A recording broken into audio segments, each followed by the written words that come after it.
Again, good morning. I thank everyone for being here and working together on our 6-foot rule here.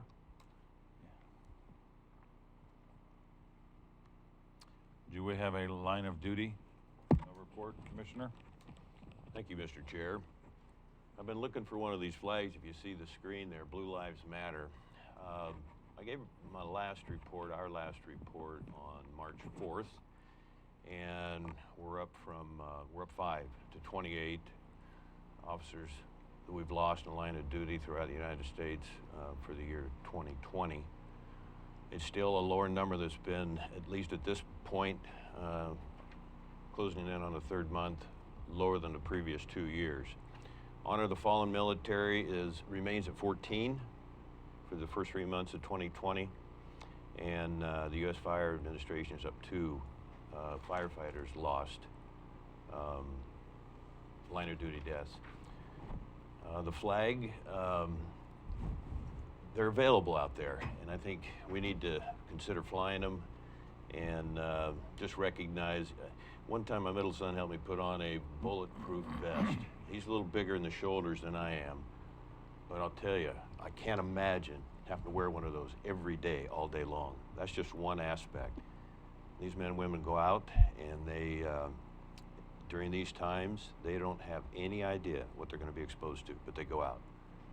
And that's just, it's just absolutely amazing. And then, of course,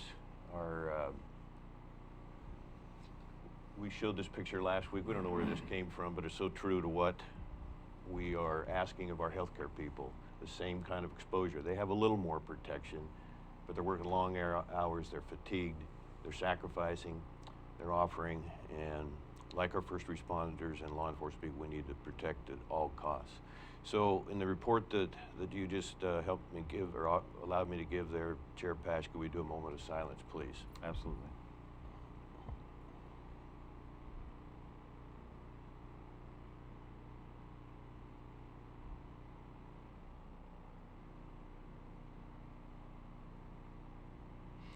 Thank you again for that time. All right, do I have any amendments to the agenda? Commissioner Gold? I have 2 that I would like to put under discussion after the multiple emails I've been getting. The first one is concerns regarding the homeless population, and the second one is the Kite Festival. They're wanting to know that they put it on or don't, so. All right, so we're going to add H, concerns over homelessness for discussion, and I, the Kite Festival. Anything else, Commissioner Boyce? Thank you, Mr. Chair. During these really tough times, I'd like to give the commissioners at the very beginning, instead of waiting till commissioner comments, just 2 or 3 minutes to bring an update and just encourage the citizens, be available for questions. And I'd propose that at the very beginning, instead of waiting or asking citizens that might be reviewing to go through the entire meeting to hear our comments. So could we discuss that, or is that something we could get board interest and approval of? Well, I guess we can add that under discussion items, because right now the policy of the board is to do commissioner updates at the end, because so many people come for business first. So did you want to add that as a discussion item? So, Mr. Chair, would that be 7I? J, it would be 7J. Yeah. Okay. And you want that to be to move commissioner comments? No, just a couple minutes to maybe a limited time there to just address the public, and I think it might only be necessary during the events that we're dealing with right now. All right, so that'll be 7J. Any further amendments to the agenda? I have none. Motion, please. I move that we approve the agenda as amended. Second. Any further discussion? Roll, please. Commissioner Gold. Aye. Vice Chair Boyce. Aye. Chair Pash. Aye. Motion carried unanimously. Next is public comments. Gordon Clay.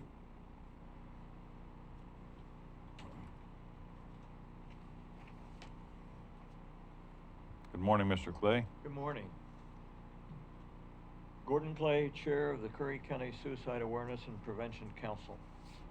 With the focus on what we do to stem COVID-19 at the federal, state, and county level, one major crisis area is being overlooked. In the past, crises like the Great Recession of 2007 and 9, the loss of jobs, sinking home values, and stock market freefall led to a significant rise in suicides.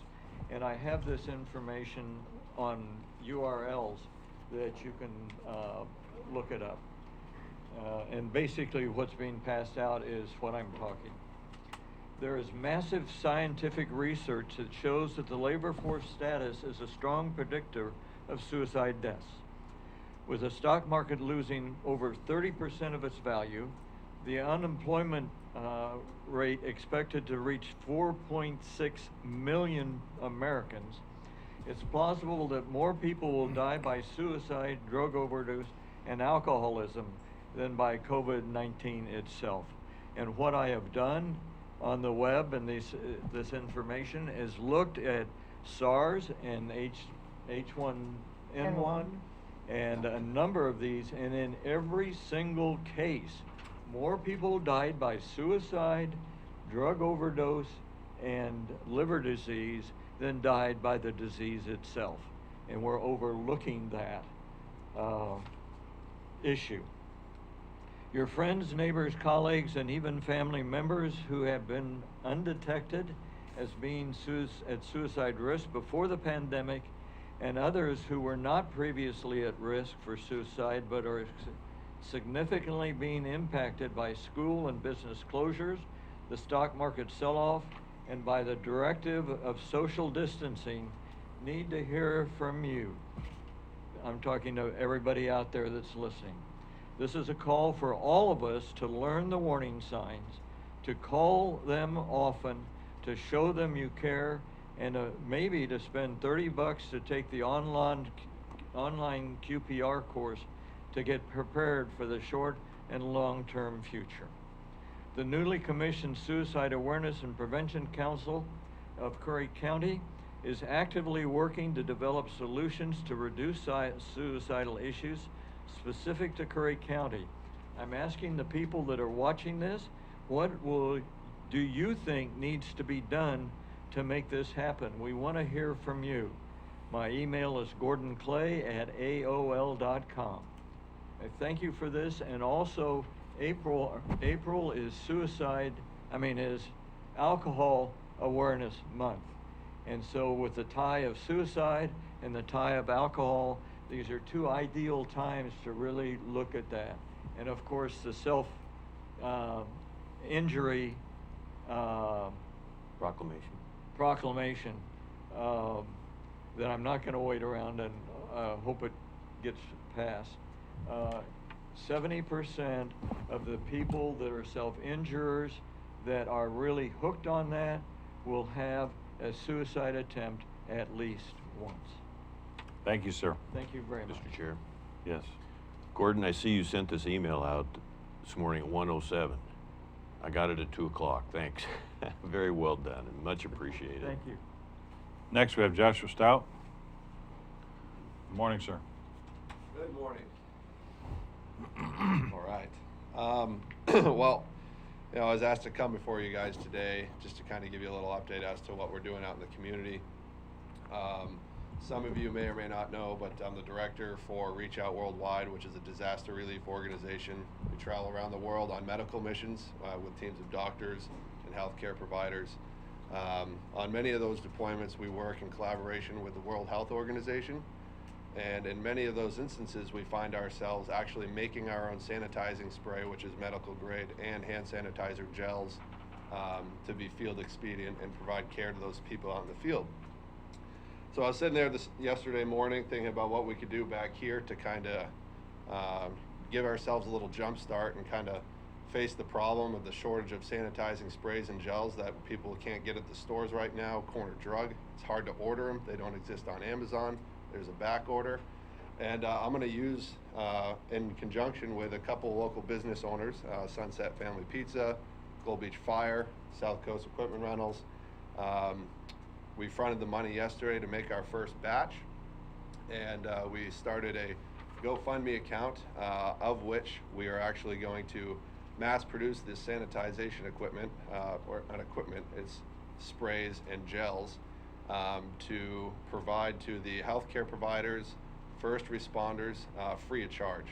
So all funds raised through the GoFundMe account would then be used to purchase materials from the local businesses, the liquor store, the healthcare store next to the titles company, Dan's Ace Hardware, Gold Beach Lumber, and Corner Drug.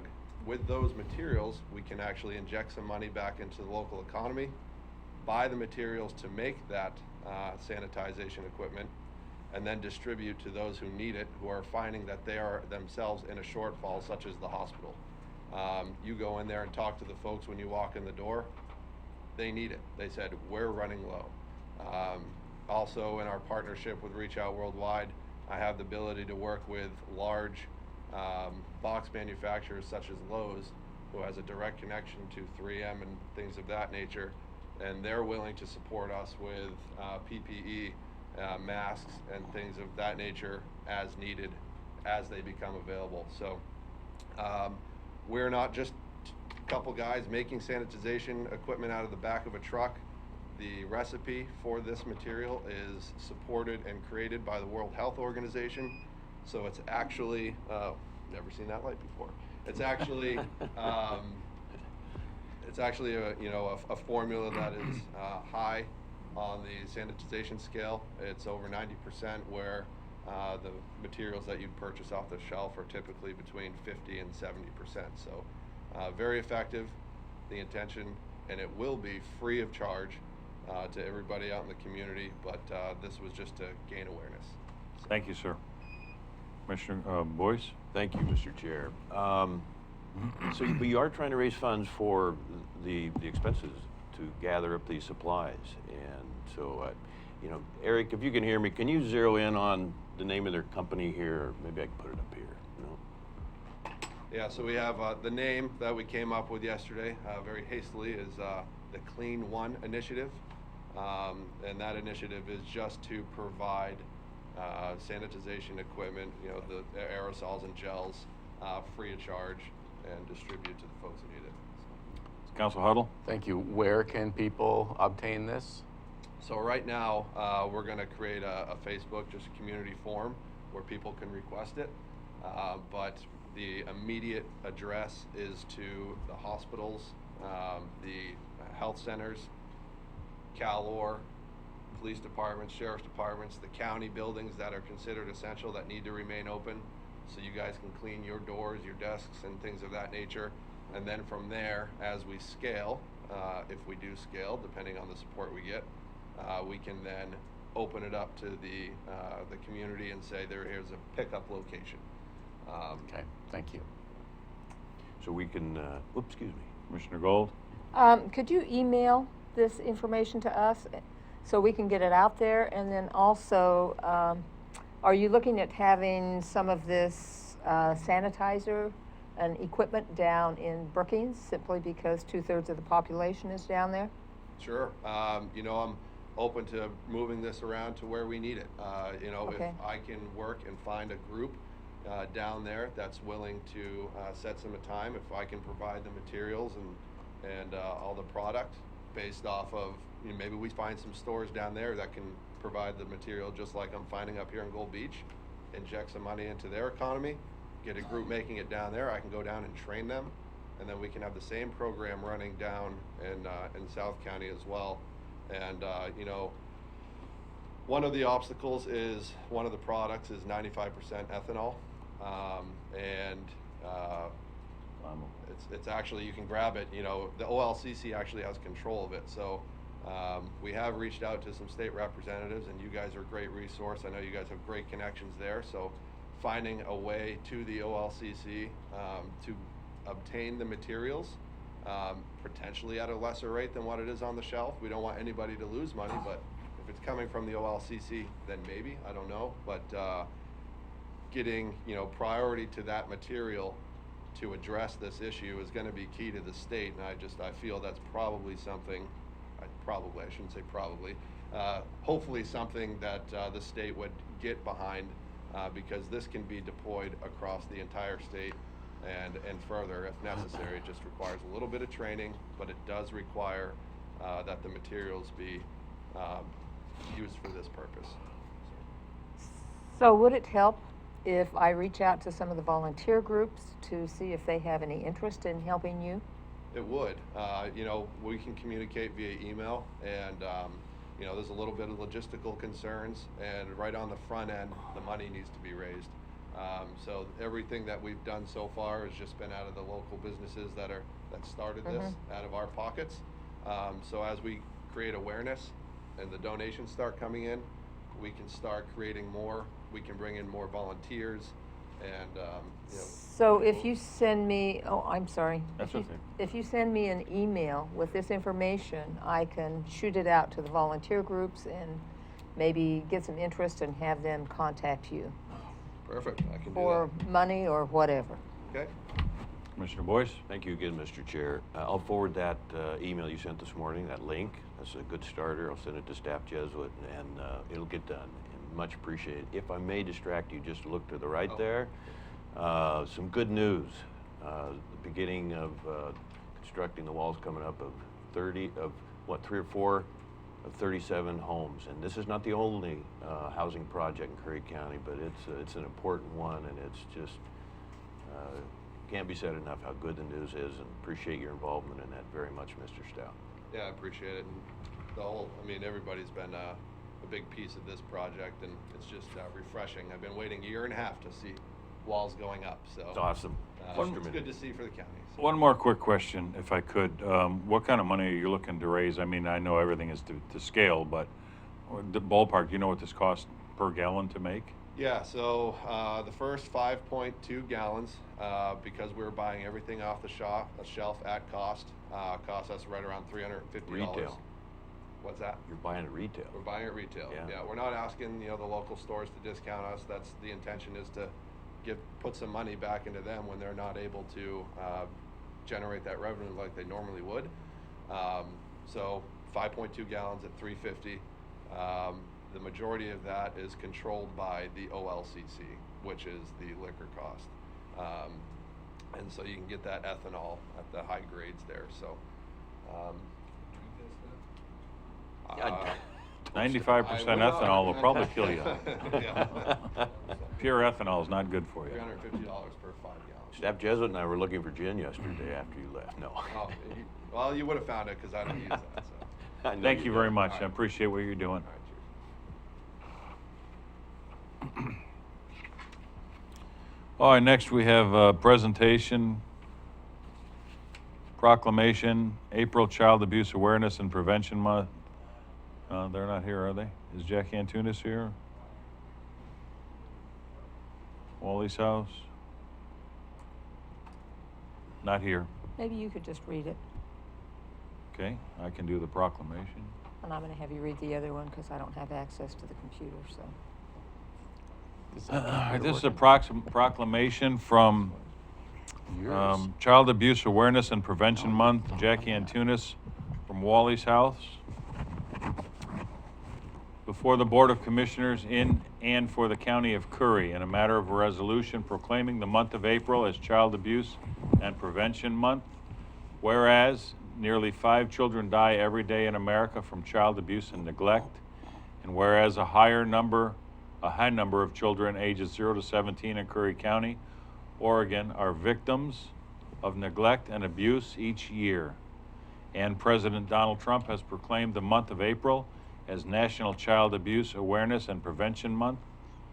And the victory over child abuse and neglect will not be achieved without the support of the entire community and recognition of the importance of awareness, raising to decrease incidents of abuse and to support child abuse victims and their families.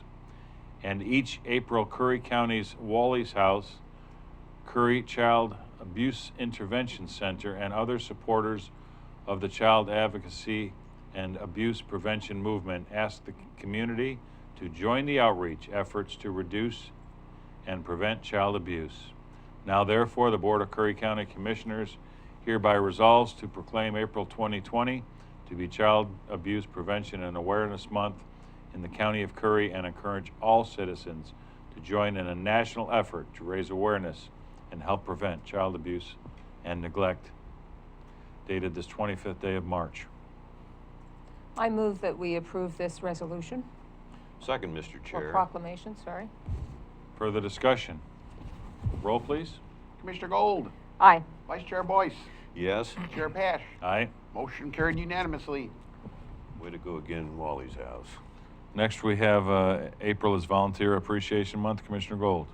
Let me just say that I've reached out to many, many volunteer groups, and 30 of them, approximately 30, actually more, were going to be coming and doing presentations. There are hundreds of volunteers here in Curry County, if not thousands, low thousands. And our county, in my opinion, could not function without these volunteer groups.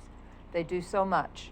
And I've been very fortunate to be able to contact these people. They were all more than willing to step up to the plate, and that's why I said something to Josh about reaching out to those groups about this sanitation equipment, because I know volunteers generally are very concerned with others.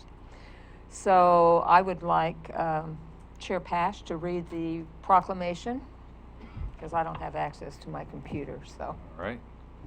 Before the Board of County Commissioners in and for the County of Curry, Oregon, proclamation April 2020 Volunteer Appreciation Month in Curry County.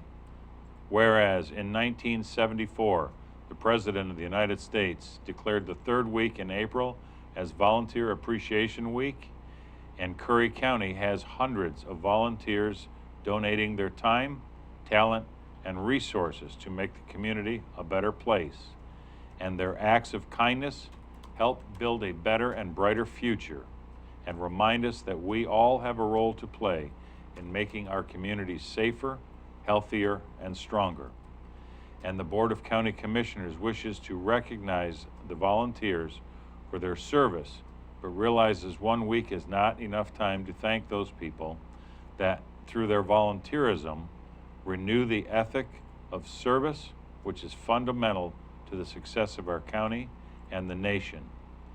And on February 5th, 2020, the Board of County Commissioners agreed to set time aside at their meetings in April to show their gratitude to the volunteers in Curry County.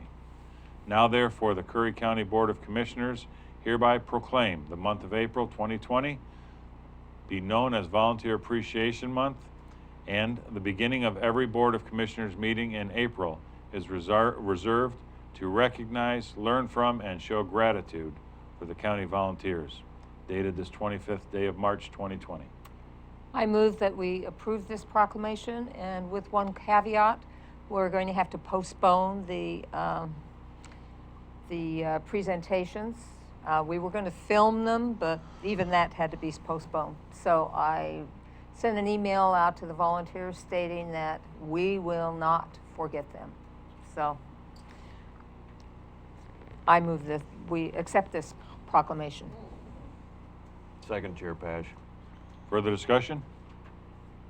Roll, please. Commissioner Gold, Definite aye. Vice Chair Boyce, Yes. Chair Pash. Aye. Motion carried unanimously. Before we move on to consent agenda, I want to read something into the record. I think we need to do this. I was asked to do it anyway. This is from the Eye Center in Gold Beach. To whom it may concern, our patient Mary Rowe has severe vision issues due to her cataracts, and she is unable to see well out of her left eye, which is 20 by 200. Until she is available to have surgery, she will need accommodation for the scenarios in which vision plays a factor in your meetings. This had to, we wanted to make sure that this was put in, that we do recognize that we have handicapped residents in the county, and we will do what we can to help and assist them so that they can come to the meetings and participate. Next, we have our consent agenda. A, transfer of an employee, Hamel Ashby, C, Hamel Ashby. B, promotion of an employee, Chet Brewer. Do I have a motion? So moved, Mr. Chair, to approve the consent agenda, 2 items. I'll second that. Further discussion? Roll, please. Commissioner Gold, Aye. Vice Chair Boyce, Aye. Chair Pash. Aye. Motion carried unanimously. Moving on to 7, discussion action items, Oregon Public Works Emergency Response Cooperative Assistance Agreement with signature authority to the chair, Richard Christensen. Good morning, sir. Good morning, Board. Richard Christensen, Curry County Roadmaster. We're looking to renew our agreement with the state, and this agreement was additional government agencies with local, county, and state, where we would share our equipment, materials, and staffing as needed for any emergency statewide, and we'd recover our costs. And this would allow us to get assistance from other agencies as well. So I'm just looking to renew this agreement. Okay. Any questions for Mr. Christensen?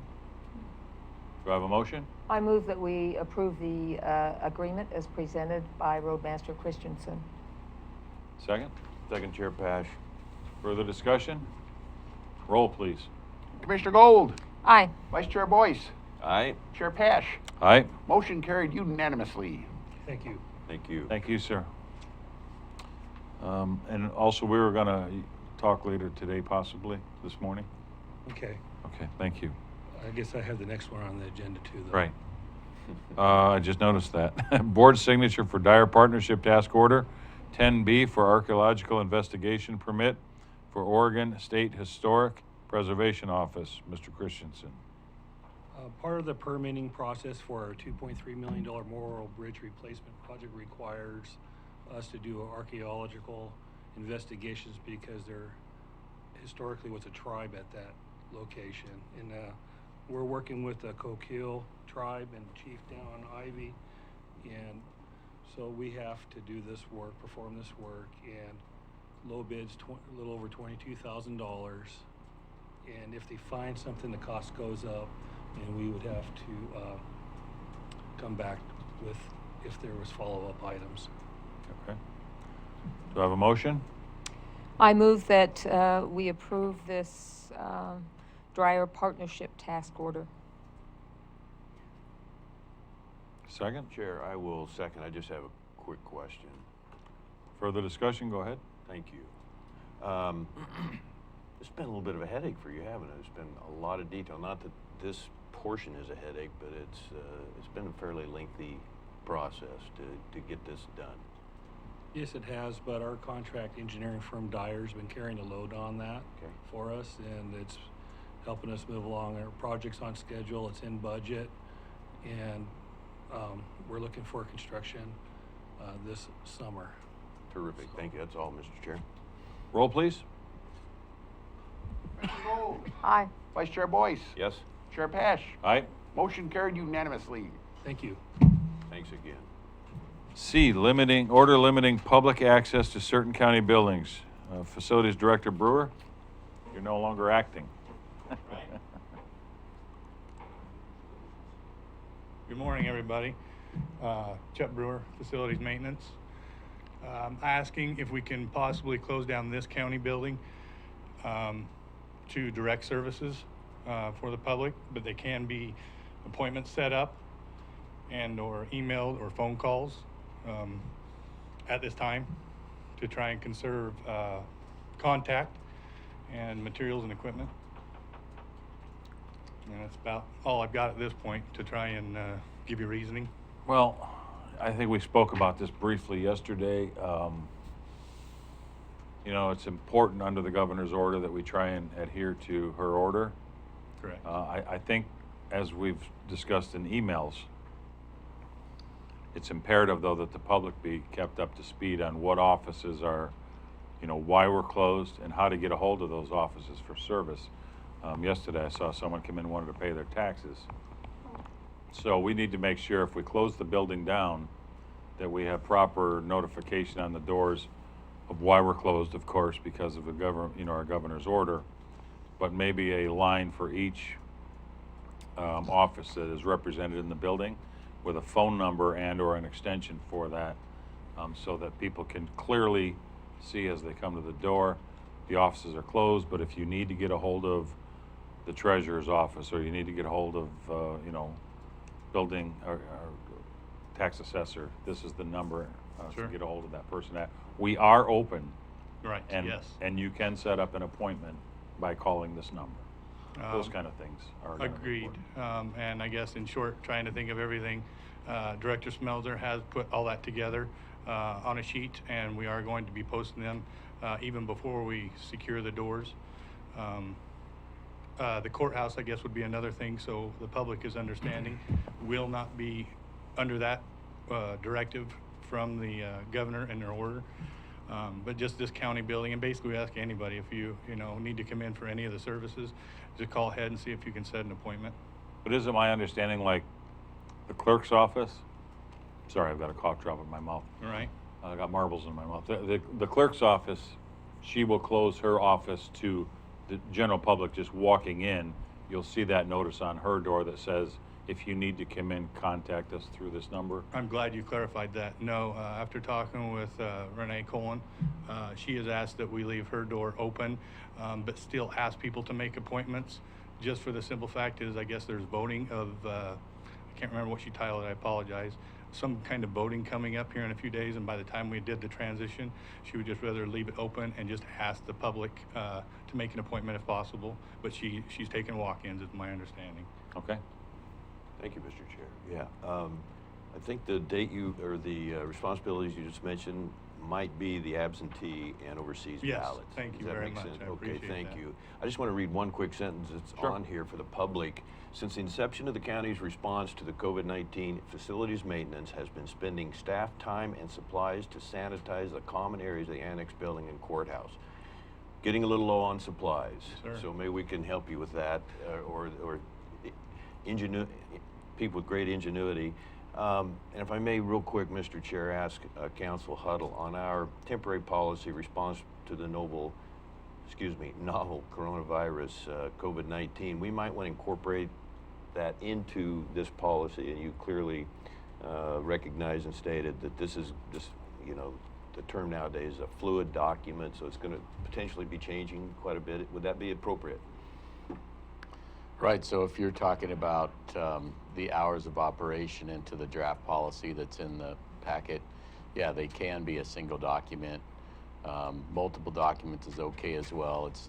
It's the will of the board. I mean, I think what Facilities Maintenance Director Brewer is asking for is pretty simple.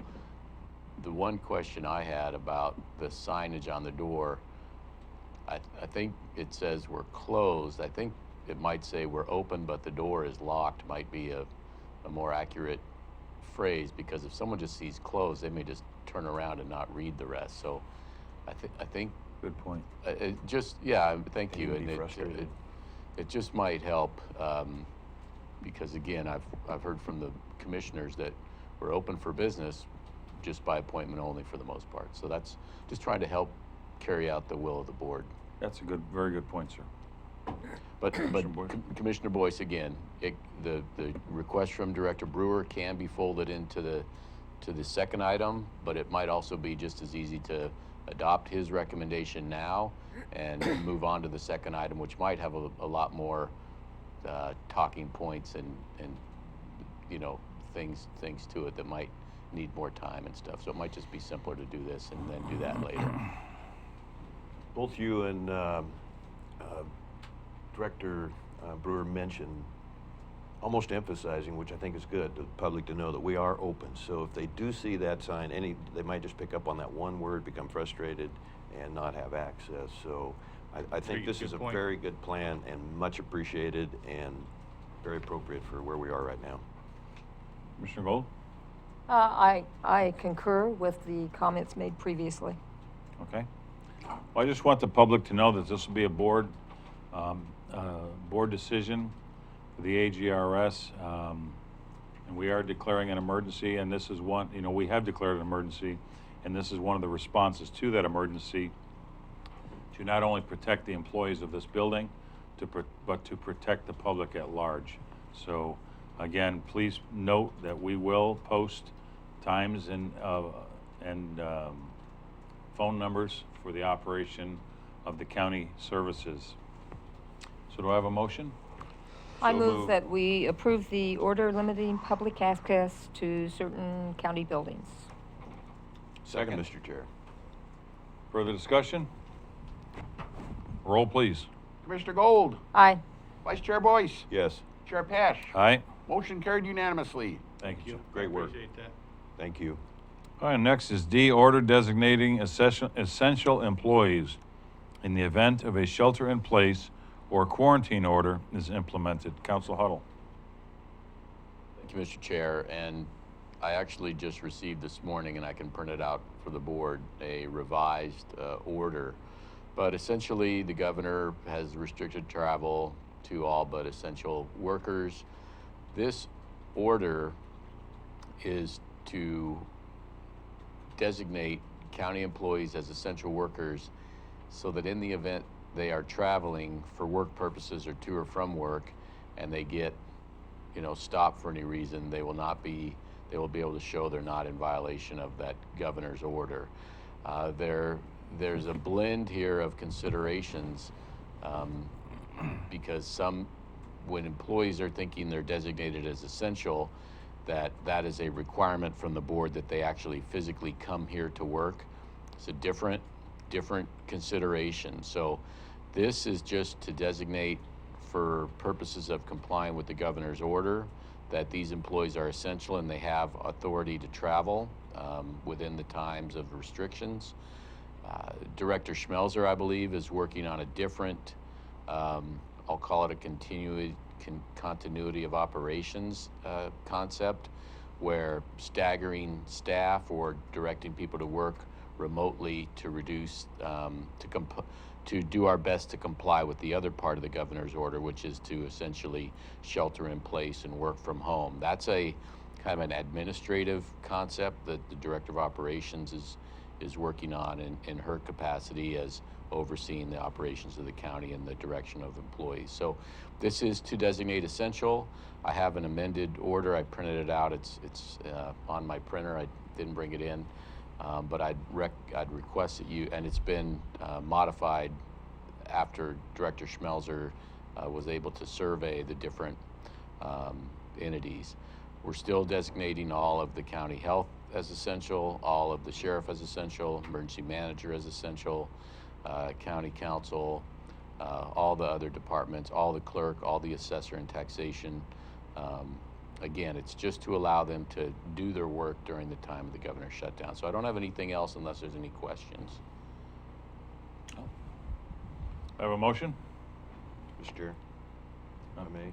Commissioner Boyce? This is 4 short paragraphs. Do you want to read that for the public, or are we okay just to approve this? A lot of work did go into this. Well, again, it's just, we have declared an emergency, and this is a response to the emergency to comply. The Board of Commissioners has adopted temporary personnel rules related to leave and attendance. The temporary attendance rules request department heads and management to designate employees as essential so as to allow those personnel to travel to and from work, as council stated, and for work purposes during federal, state, and local quarantine. The board has received input from the departments and is otherwise informed in the premises. So we are basically ordering that these are the essential employees as recommended from County Council and Director of Operations Schmelzer. And so it will be as amended by Director of Operations Schmelzer. As amended. Yep. Commissioner Boyce? Oh, and just, council also clarified that as related to county business, that's what the travel covers. Right. Thank you. I move that we approve the order as possibly amended by Director Schmelzer. Second, Chair Pash. Ms. Swift? For discussion? Yes. Good morning, Julie Swift, Payroll and HR. Just for clarification, if people are told to shelter in place and they are not able to work remotely, is that paid time for them still, or are they using their own time?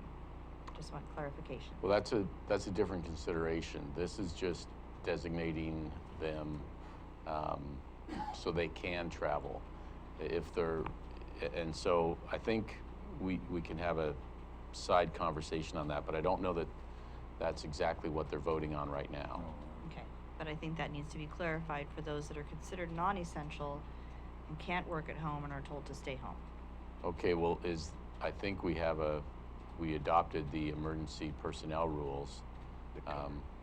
And the governor, there has been I think it would fall under again, I don't want to get off the track of what we're talking about here, but I believe that's covered, I think, in section 4 of that, where it says if there is a statewide shutdown, shelter-in-place order, then I believe it says they're administrative paid leave, but I can't. For 2 weeks. For a minimum of 2 weeks, right. So I think that would be triggered by the governor's order. Okay, I just want to make sure that it is clear for all employees what their status is.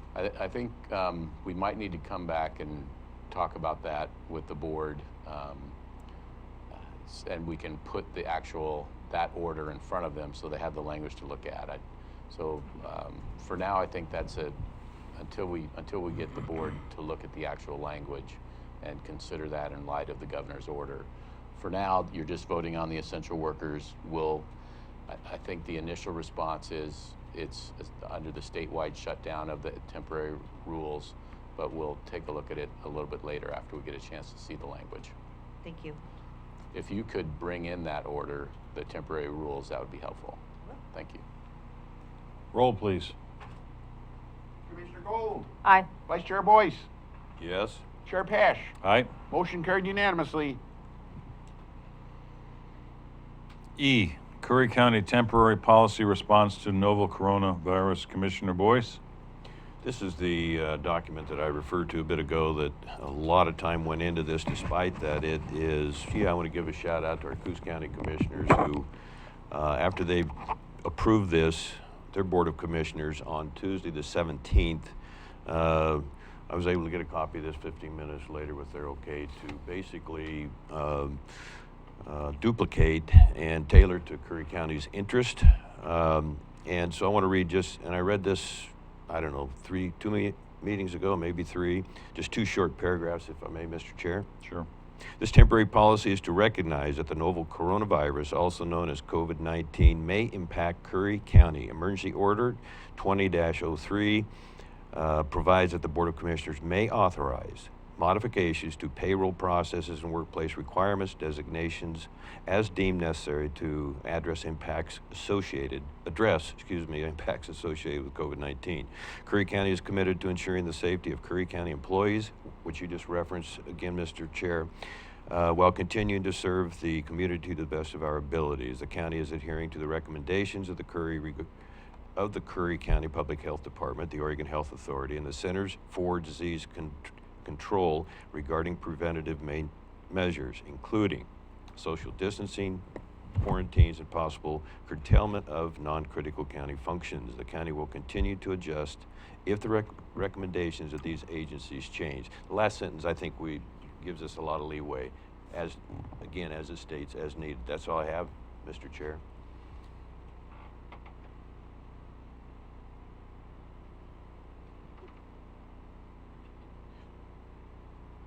So, you looking for a motion or no? Not yet? Yes. Item 7E, Curry County Temporary Policy Response to the novel coronavirus, COVID-19.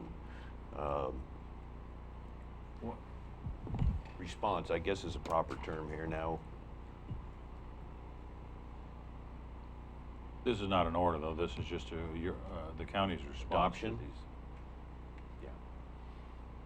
Does everybody understand okay?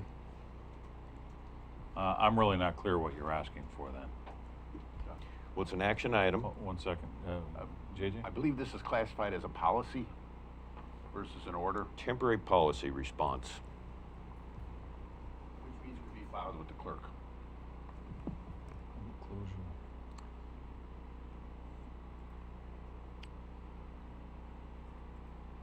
Okay, I haven't had a chance to look through all this. Can we we're gonna have a break in a few minutes anyway. Can we bring this back after that break, or?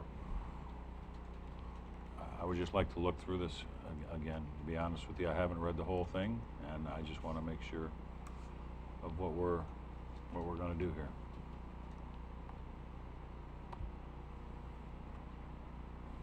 Certainly, Mr. Chair, that's okay. We worked on this a lot last week. We really haven't made any changes to it since then, have we? No, the one thing that the policy that Commissioner Boyce submitted had in it originally was a temporary personnel rules, section 3, and because we have our own temporary personnel rules that we just discussed with payroll officer Swift, I recommended we remove that from the temporary policy. But other than that, I didn't advise any changes. But if it would help me to help the board to look at it one more time, especially if the chair wants more time and you ask, to have better discussion. So, Mr. Chair, I don't see any, if I may? Sure. I don't see any great rush, so I'm certainly fine with that. And so I will withdraw my motion. Another key word there, temporarily. Good. Yeah, we'll bring it back after the break. We can bring it back, and I'll have time during the break to read it. All right, next we have F, proclaiming March Self-Injury Awareness Month. Commissioner Boyce. Gordon came today, and the documents relating back historically to the Great Depression and the stock market and all that, and with all we're dealing with, it would be easy, in my view, to overlook some of the pressures on people. It's sometimes nowadays referred to as social determinants, and more of a concern, family breakdowns, especially in a rural area, what we're dealing with. And so, his efforts, unfortunately, maybe fortunately, were delayed because I just didn't get it done in time for the last couple of meetings. And so today, Mr. Chair, I'm just really happy to report our next meeting, as he mentioned, is April 1st in the Curry Suicide Awareness and Prevention Committee. And I'm just amazed at the quality and professionalism of the 16 or 17 people that he's been able to get. Quite a diverse group, very committed to Curry County. And so this declaring March as Self-Injury Awareness Month, I think, is, and a continued awareness and attention to this would be very appropriate for our county. And hopefully we can help lead other counties long term. Okay, do I have a motion? So moved, Mr. Chair. I'll second that. Further discussion?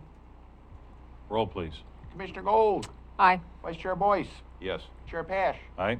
Motion carried unanimously. Next we have G, Curry Essential Newspaper.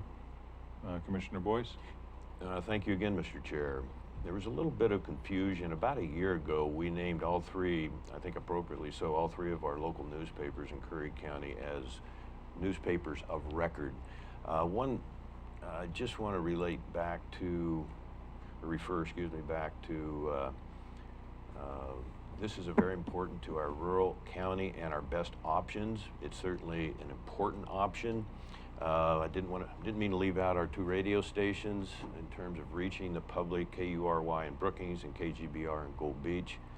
But we have Matt Hall sitting here every day, or every meeting that we have, and the Curry Coastal Pilot comes out timely, twice a week, and 6 months ago or so, it did dawn on me, what if these papers, because it's no pun intended, but newsflash, print media is not a real profitable business these days.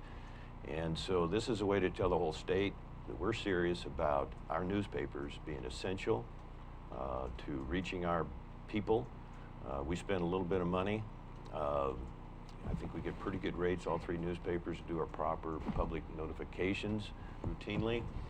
And so I saw it as an opportunity here, again, to let the world know, hey, we value our newspapers. What would it be like without them? And we have a good working relationship.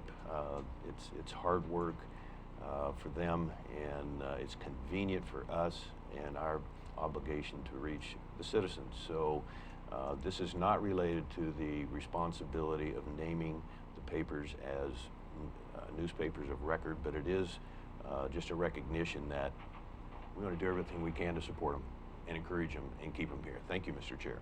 All right. Yes. Matt Hall?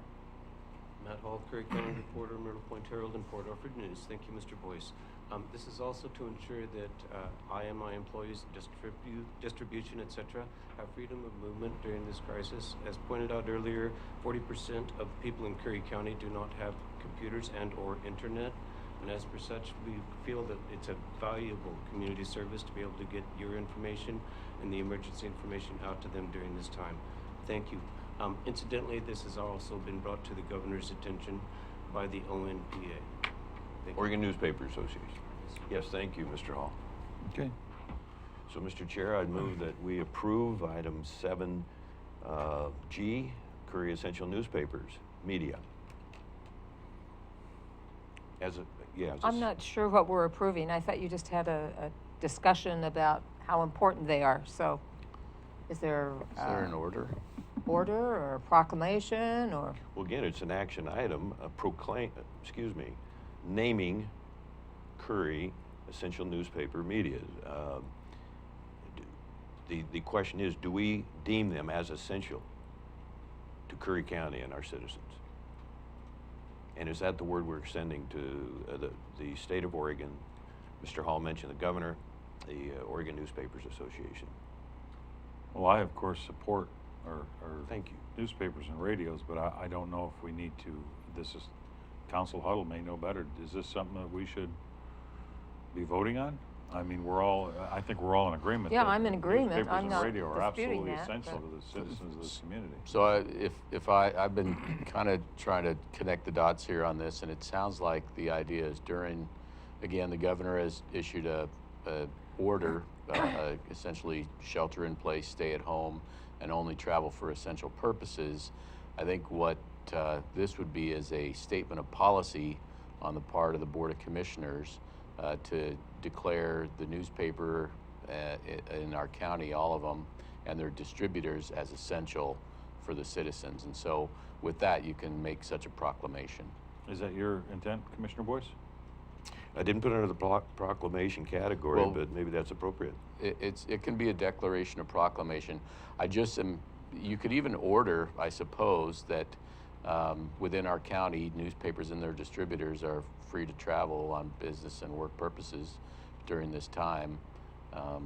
So you can also do that. That would essentially be a direction, at least to our sheriff, that the sheriff not pull over cite any newspaper workers while they're doing their work during this time of shelter-in-place order. Is that your intent, sir? Yeah, and I think that Mr. Hall mentioned and emphasized that the press needs freedom to travel and to be available. Okay. Today is a good example. So did you want to come back, because we're going to go on break in a couple of minutes. We can go on break after this and redo this as a proclamation. I'll be glad to. And that way there, I'm sure you'll get support on it. Okay. Absolutely. Why don't we go ahead and break? It's 5 till. Why don't we go ahead and break 5 minutes early, and we'll come back at 10:10. Let's come back at 10:10.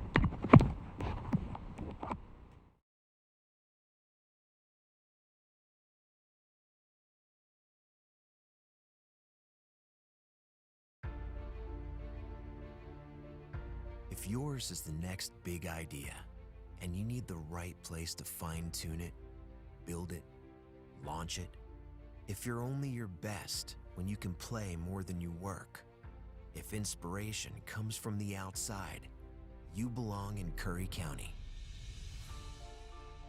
The westernmost point of the land you love, and the edge between familiar and uncharted.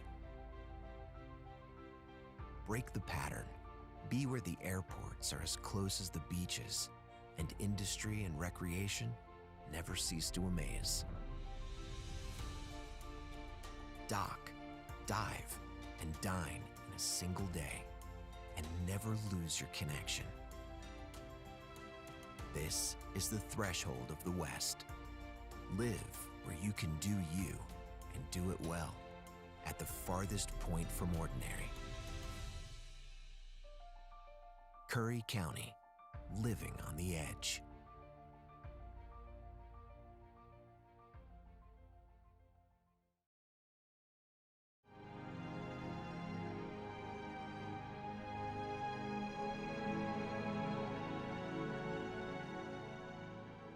Hi there, I'm Patrick Priest, Executive Director at CIS. And I really enjoy coming every year to this conference because CIS, we are all about counties. We are owned by counties. We were formed by the AOC. This is a great occasion for us to meet everybody in one place and learn what's important to the counties all across Oregon. It's the networking. I mean, we learn a lot about the different issues that counties deal with, but it's networking with other commissioners, getting ideas on how they handle situations that is the most helpful for me. I love my job. It actually matters to me on a daily basis. I used to do a lot of charity, and in commissioning in Deschutes County, you can make a serious difference.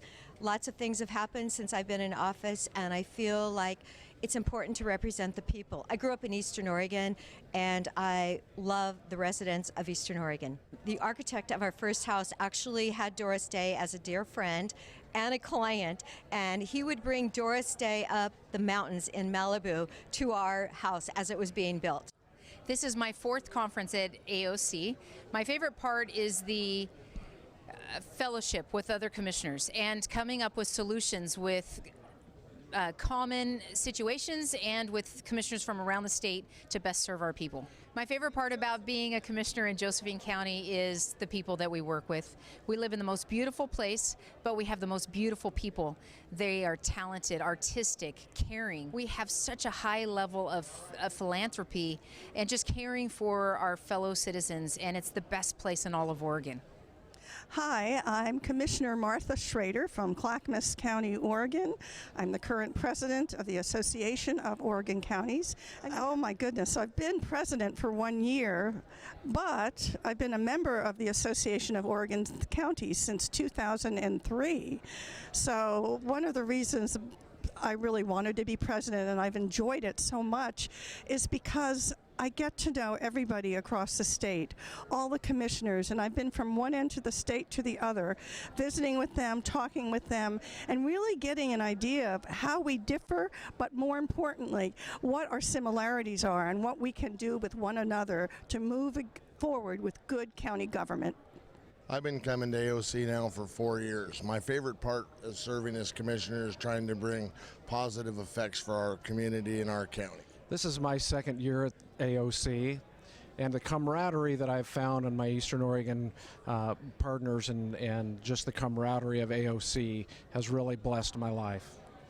My name is Court Boyce, Curry County Commissioner. This is a collection of people, county commissioners, public officials, well attended from all over the state. I have the privilege of working with a very diverse group of people, different ages, different backgrounds, different interests, but they're all teaming up to solve the problems of our county.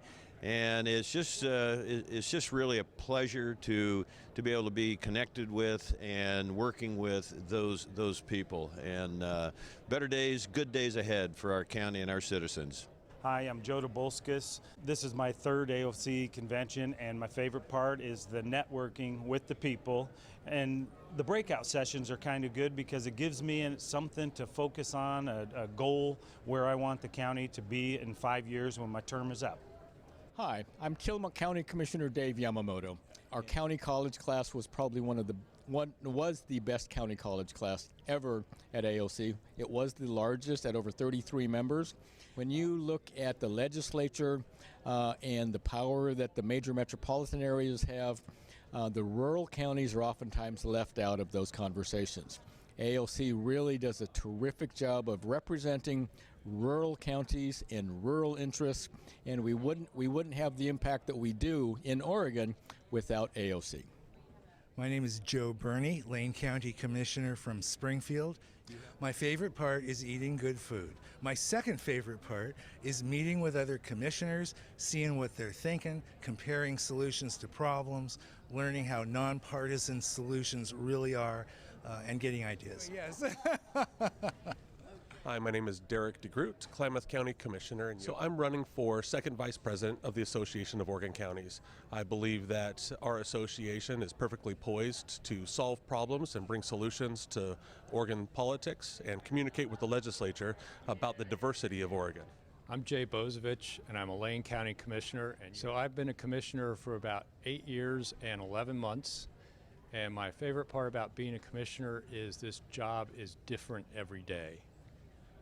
Hi, my name is Alex Tardif, and I'm a commissioner for Columbia County and currently serving as AOC treasurer in my second year. And the thing I enjoy most about AOC and being the treasurer is the ability to bring 36 counties together to build a state vision, to move our state forward into the future while building a livable, workable community that we all want to enjoy.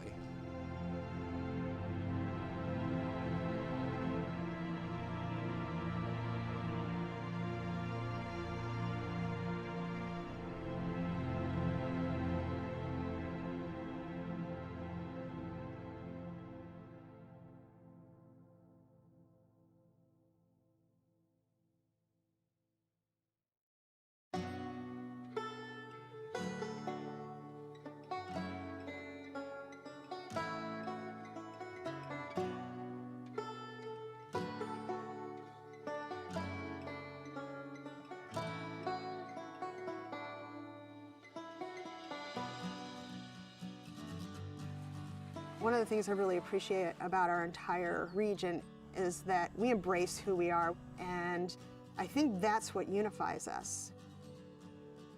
Once the timber and fishing industries collapsed, it took us a long time to get back on our feet. People didn't quite grasp the idea that once these jobs left, they weren't going to get other family wage jobs, and it crippled us. Things were getting really dire.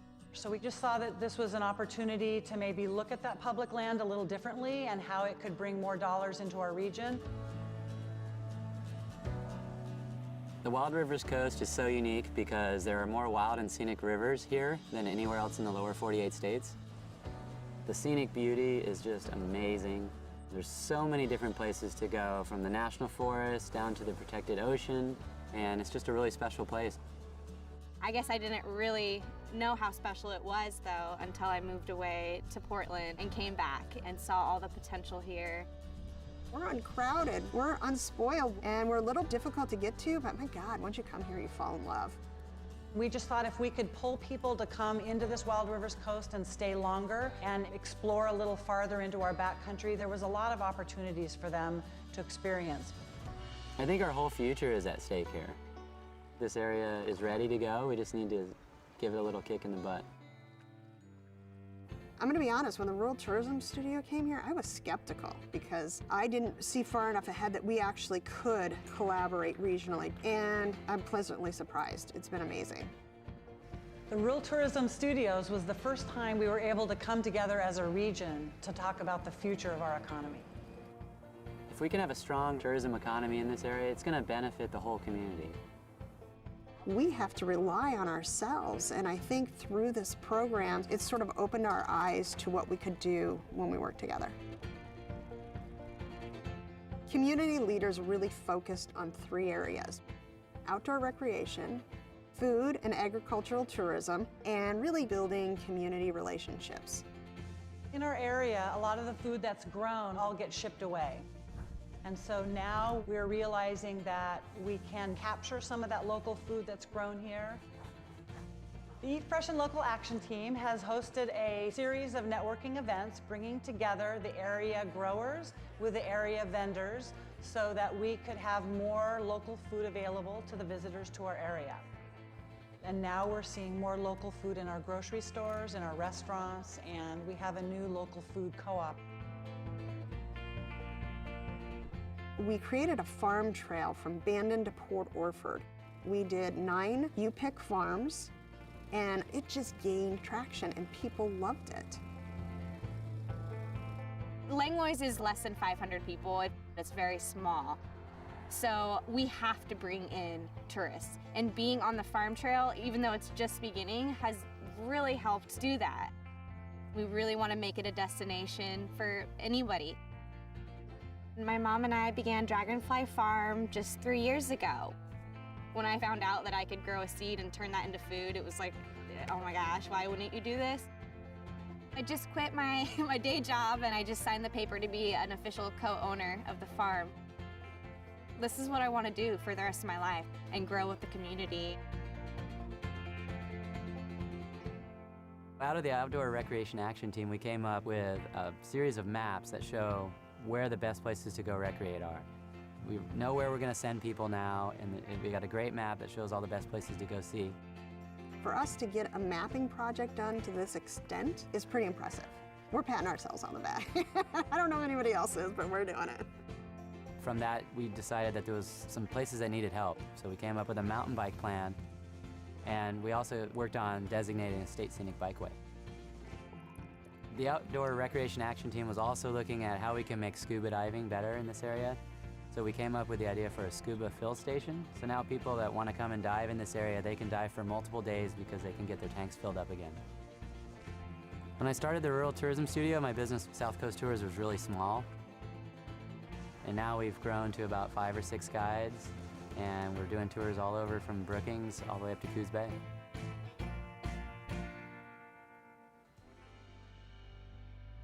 Overall, tourism is on the rise here. We've had a bang-up last 2 years, and it's like a breath of fresh air down here. My hope for the area is that we still keep that sense of place. Loving a place to death is a big concern that I have, and it's a balance. We're going to promote tourism, but we want to do it in a sustainable way.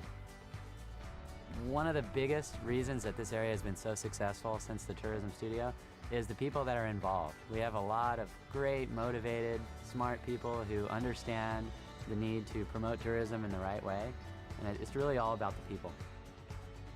When you live in a rural community like we do, from Bandon down to Brookings, and you're strapped for cash, relationships are crucial. As a community, I think you need to come together and find out what your mission and goals are collectively. Then you can work into smaller groups, knowing that you have the backing of the whole community behind you. As long as everybody's just super excited about it and passionate about what they're doing and they can work together, then anything's possible. Own what you have and don't try to be something that you're not. It's gonna be hard. It's gonna take a long time. So roll up your sleeves and just dig in with an open mind.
What draws you to the Oregon coast?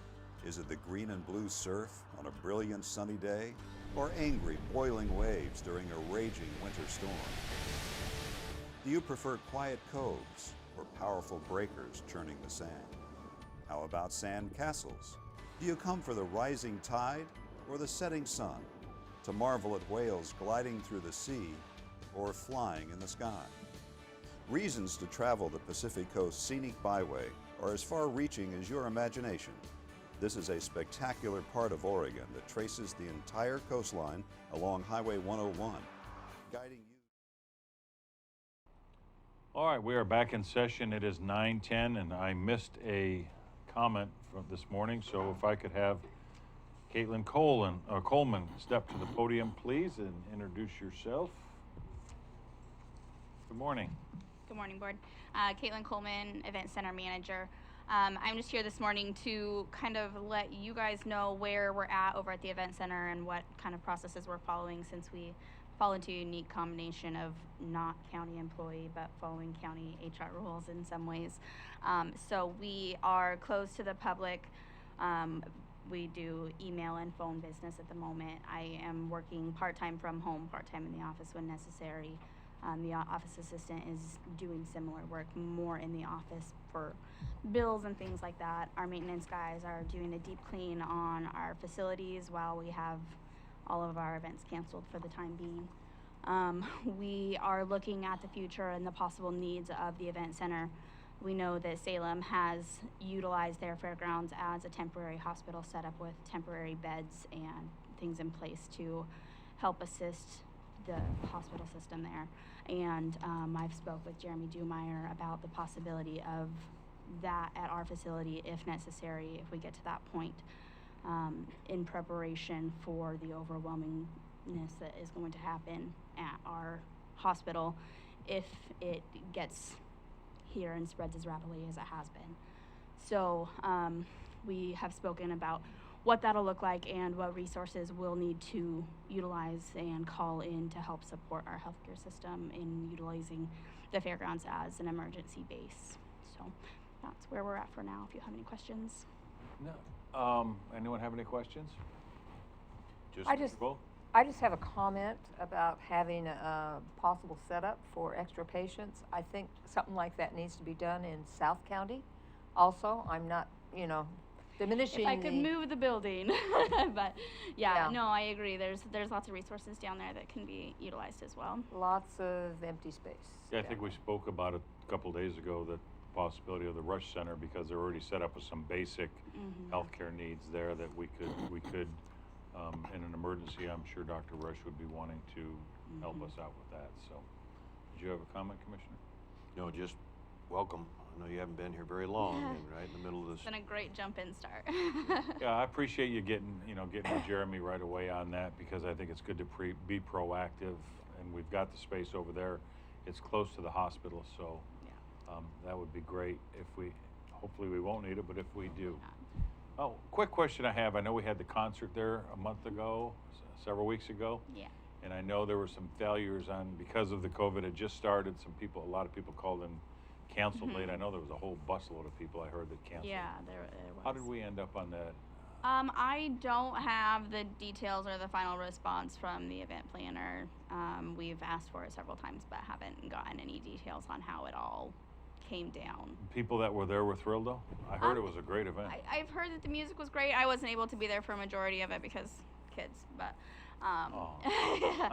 they're chaos. But from the feedback that I've gotten is that people enjoyed the music, enjoyed the vendors that were there. Good. So, yeah. Well, Caitlin, learning experience for everyone. Glad to have you here, and I look forward to working with you. Me too. Thank you. Thank you. All right, getting back to our discussion items, let's go back to 7E, the temporary policy response. Commissioner Boyce? So did you have a chance to read that? Are you okay? Whoop. Counsel? Thank you. If I could, Commissioner Boyce did present this to me before submitting it to the agenda, and there was a section in there that talked about temporary personnel rules, and I basically just looked at it very briefly. and said, we've already adopted temporary personnel rules, so I think that can be taken out, and so that was done. The rest, to me, seemed very much up to the board. It almost makes sense for the board just to go through this section by section to see what parts they want to adopt or not, if needed. A lot of this should sound very familiar to the board already, and so it might be something that the board says, you know, we've already got it. Technically, I didn't read it that closely when Commissioner Boyce submitted to me last week, but I believe emergency order in the very second line of it, 0203049L, I have to believe that is a artifact from the original document from a different organization. I don't believe we have an emergency order 0203049L, so we could probably just strike that part out. That's why I didn't read that. Yep, but in the meantime, you know, ensuring committee safety of employees, that's certainly fine. A public closure, do we need a definition for that? Do we need a definition for facility closure? Do we need a definition for curtailed operations? Do we need a definition for telecommuting? Do we need a definition for social distancing? What document are you on, sir? Uh-oh, is this the temporary policy for coronavirus? Temporary personnel rules is the Oh, one I have. I apologize. The temporary personnel rules are what I asked Director Swift. This is actually in your agenda packet. Right. I'm Okay. sorry. I just had the wrong one And pulled I'm up. looking at temporary policy, response to novel Yes.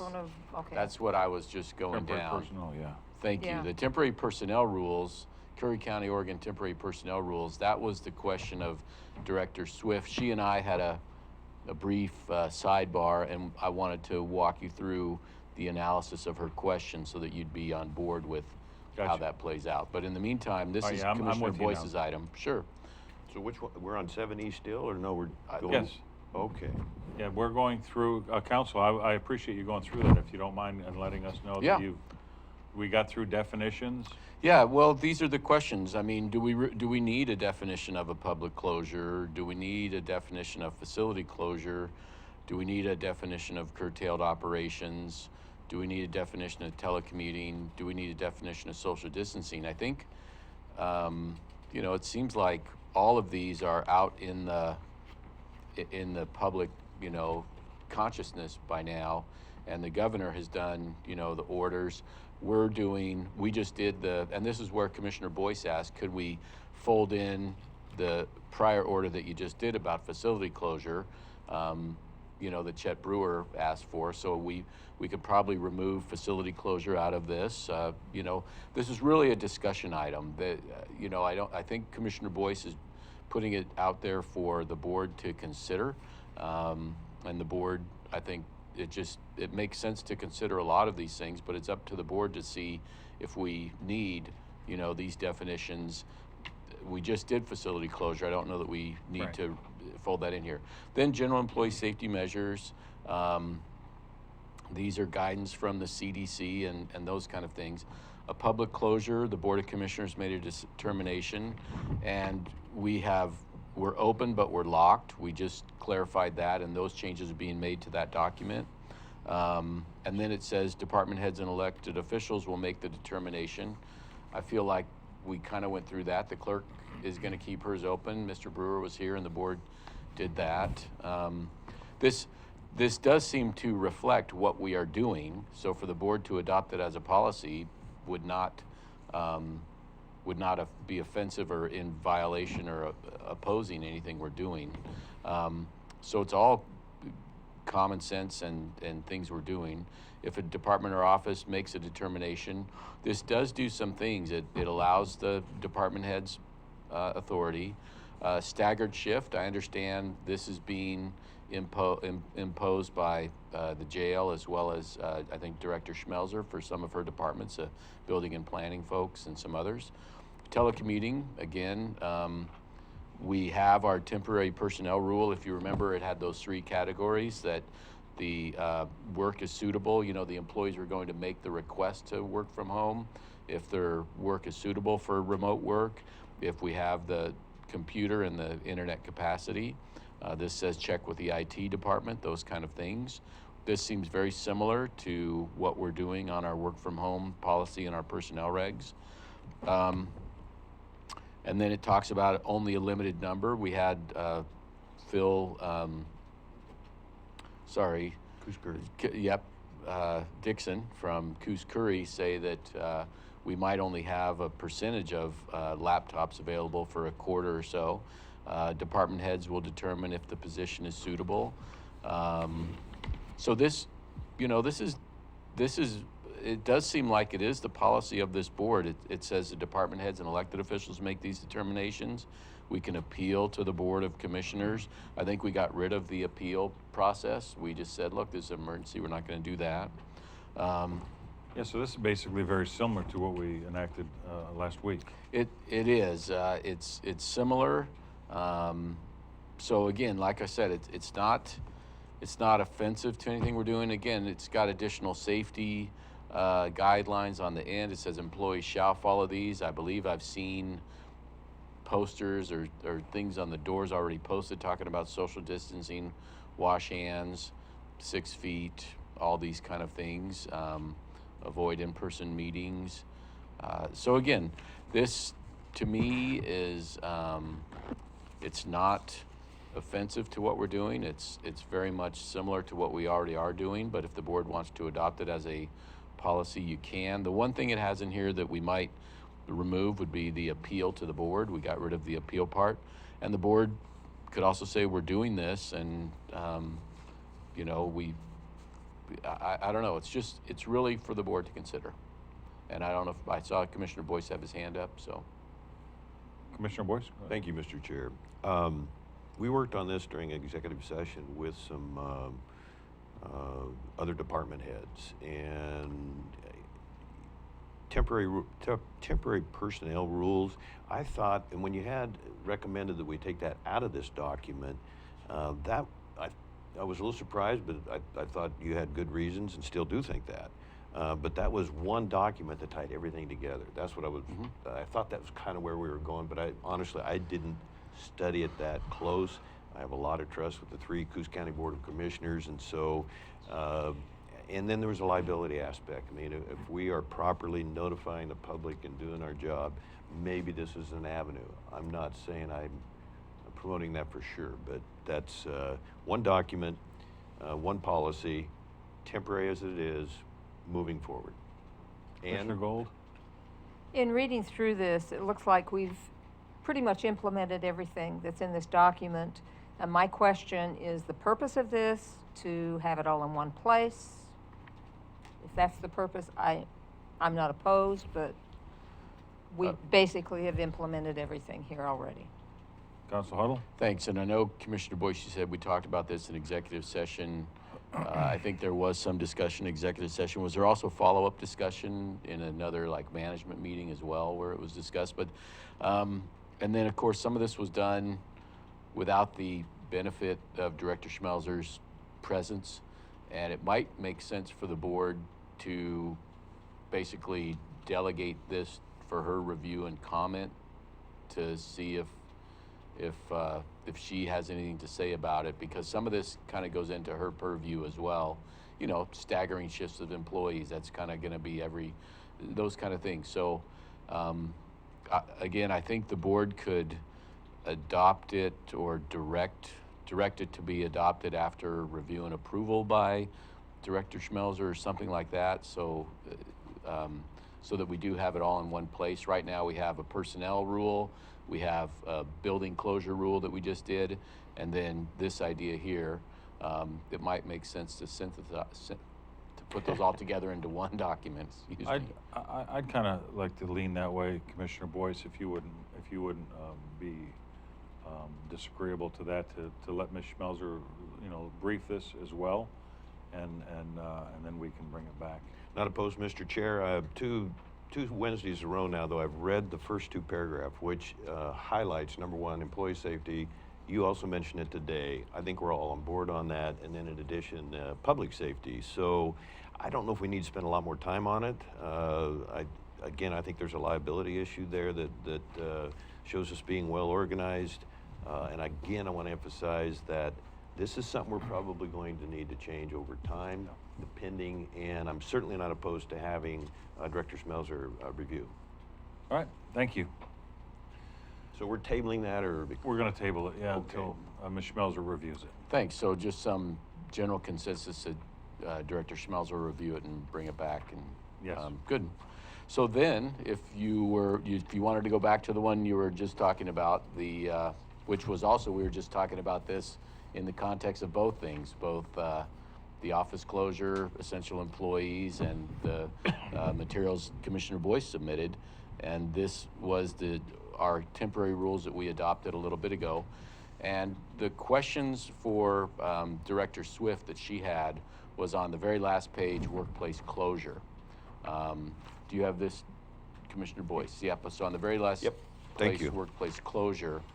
And we mentioned staggered operations. So one of the questions we had from jail staff, they are going to go to staggered operations.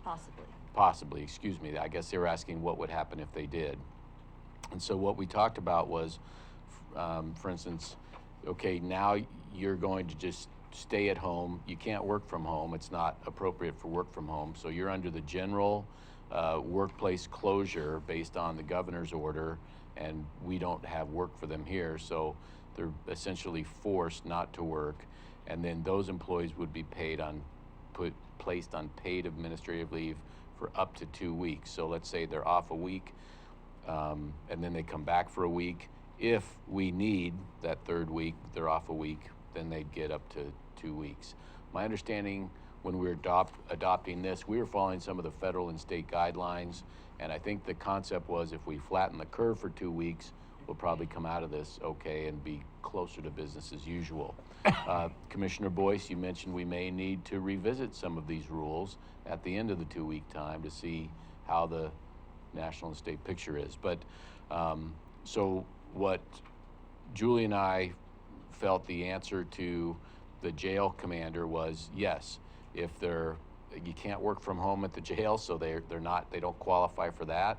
They're being told not to come to work because of the shutdown, and therefore, if they're gone for a week, that would be administrative paid leave, and that was what we had come up with. We wanted to communicate to the board, unless the board said, no, that's not what we meant, or that's not how we want it to work. So we're kind of telling you how we think this would work, and if you have any heartburn with that, let us know.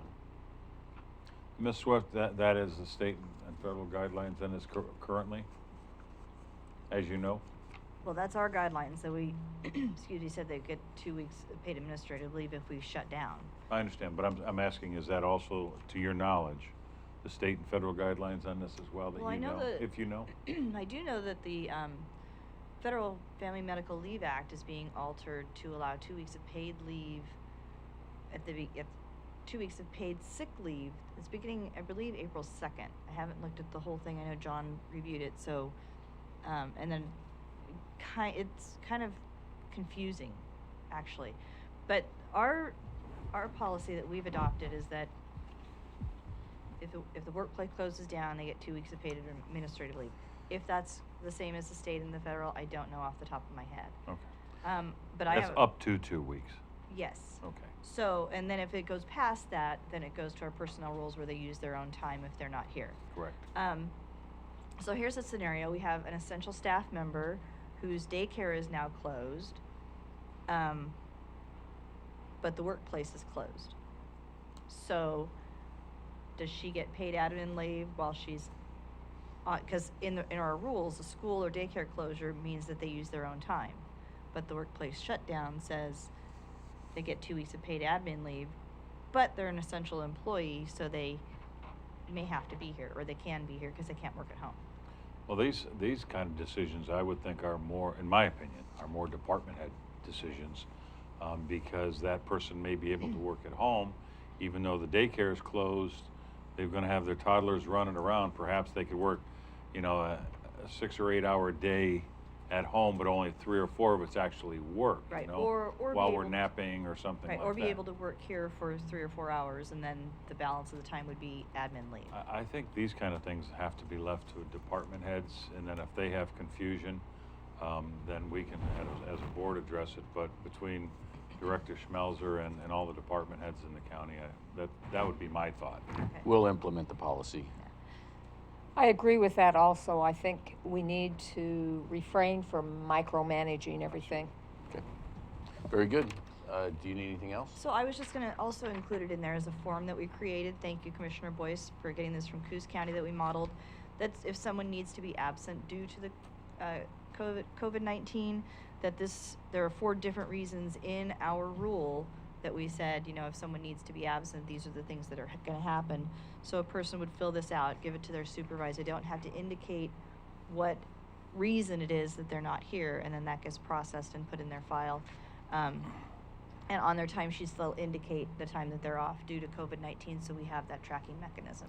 Yeah, so hopefully, well, again, tracking, so hopefully if there is any kind of assistance for us local governments from, you know, the larger governments, we will be able to show them our documentation of tracking the COVID issue. So, again, we're all trying to work together and do everything we can to track this and help our employees, so, and the public, is keep them safe. Commissioner Boyce? Didn't mean to cut you off. It's okay, I'm done. Thank you. Just the last 50 minutes of discussion, it tends to put more pressure on staff, well, actually all of us. So if there's something we don't need to revisit or put on someone else's desk to do, creating more, and I'm not saying that any of it's unnecessary or is necessary, I'm just saying we need to be really very much on guard to not overload. We're all on a tremendous overload right now, and so I don't have anything specific to say we are spending too much time on. I just want to make the board aware that my opinion is we could just review that and be a little more aware. Be careful. Thank you. Thank you. All right, thank you. Thanks, Julie. Next, we're going to deal with 7H, the homeless concerns. Commissioner Gold. I got a letter from Beth Barker Hidalgo, and I sent it on to our Director of Operations, Ms. Schmelzer. Let me just read quickly the letter. As we navigate this situation, it's important to remember our unhoused folks and how they may contribute to the spread of COVID-19, as parks and public restrooms are shutting down everywhere, leaving people with no options for where to go, how to take care of hygiene needs. At SOCRC, we are distributing food bags containing OHA's COVID-19 testing guidance and what to do if the people coming in are feeling ill. I'm asking our community leaders, as we plan for the best possible outcome, we include how we plan to access or address COVID-19 and our homeless population. Coos County PH, Public Health, I guess, is leaning forward, setting up screening locations at Devereaux Center, Harmon, and College Park churches. Coos Health and Wellness is assembling hygiene kits that include digital thermometers and printed guidelines for what to do if people begin to show signs of illness. At SOCRC, we are anxiously waiting for an infrared thermometer and pulse ox so we can begin screening our clients. I'm very concerned how we will monitor those who have symptoms or test positive, since we have no authorized locations for people to camp or shelter in place. I feel it would be prudent if Curry County and the cities begin planning for these types of outreach activities to mitigate the spread within Curry County. So I forwarded this letter on to Director Schmelzer, and she is in the process of coming up with a possible plan to deal with this situation. But I thought the board should be apprised of what's going on.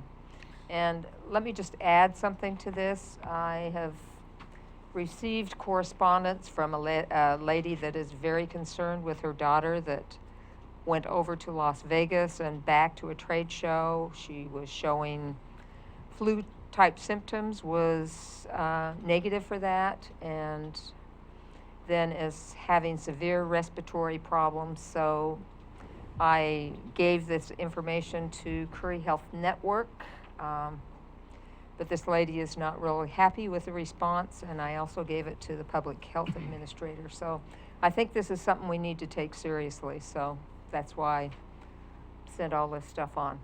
So that's all I have to say here. Okay. Commissioner Boyce? Commissioner Gould, thank you for your reference to Coos County Health and Wellness. You might remember, gosh, has it been a year ago now, Ginger Swan came down, who is a retired delegate there, director, and she is still available to help us. She come down on the public health period there where we had that transition, and so, yeah, there again, working with the other counties is very beneficial, and that's a great organization there. That's all, Mr. Chair. All right. Next we have 7I, Kite Festival. Okay, the Kite Festival is scheduled for July 17th, 18th, and 19th. I got an email from the individual who's in charge of this, wondering whether we should continue planning for it because of all that's going on. I directed this email to Director Schmelzer, and she suggested that they continue planning as if it will happen because probably the infection will be stopped by then, I hope. But anyway, I thought I'd bring it before the board and see if there's any recommendations other than. Well, I know last night I learned that they had put the Olympics off until 2021. Mm-hmm. But the main decision, because everyone said a lot of those are outdoor sports, and the main decision for putting it off was because of the sports in the confined areas. So because the Kite Festival is outdoors, I would probably say that we let them continue on for now with planning it, and then we can always change that as near as we can to get us a few more weeks out to see how this the fight against this COVID-19 is going to shake out. What was the date again, if I may ask? July 3rd. 17th, 18th, and 19th. Thank you. Yeah, I would encourage them not, if I may, Mr. Chair, Sure. not to cancel yet. Okay, I will email What- her and. Well, what is the county's role in the Kite Festival? The county really is not in charge of that.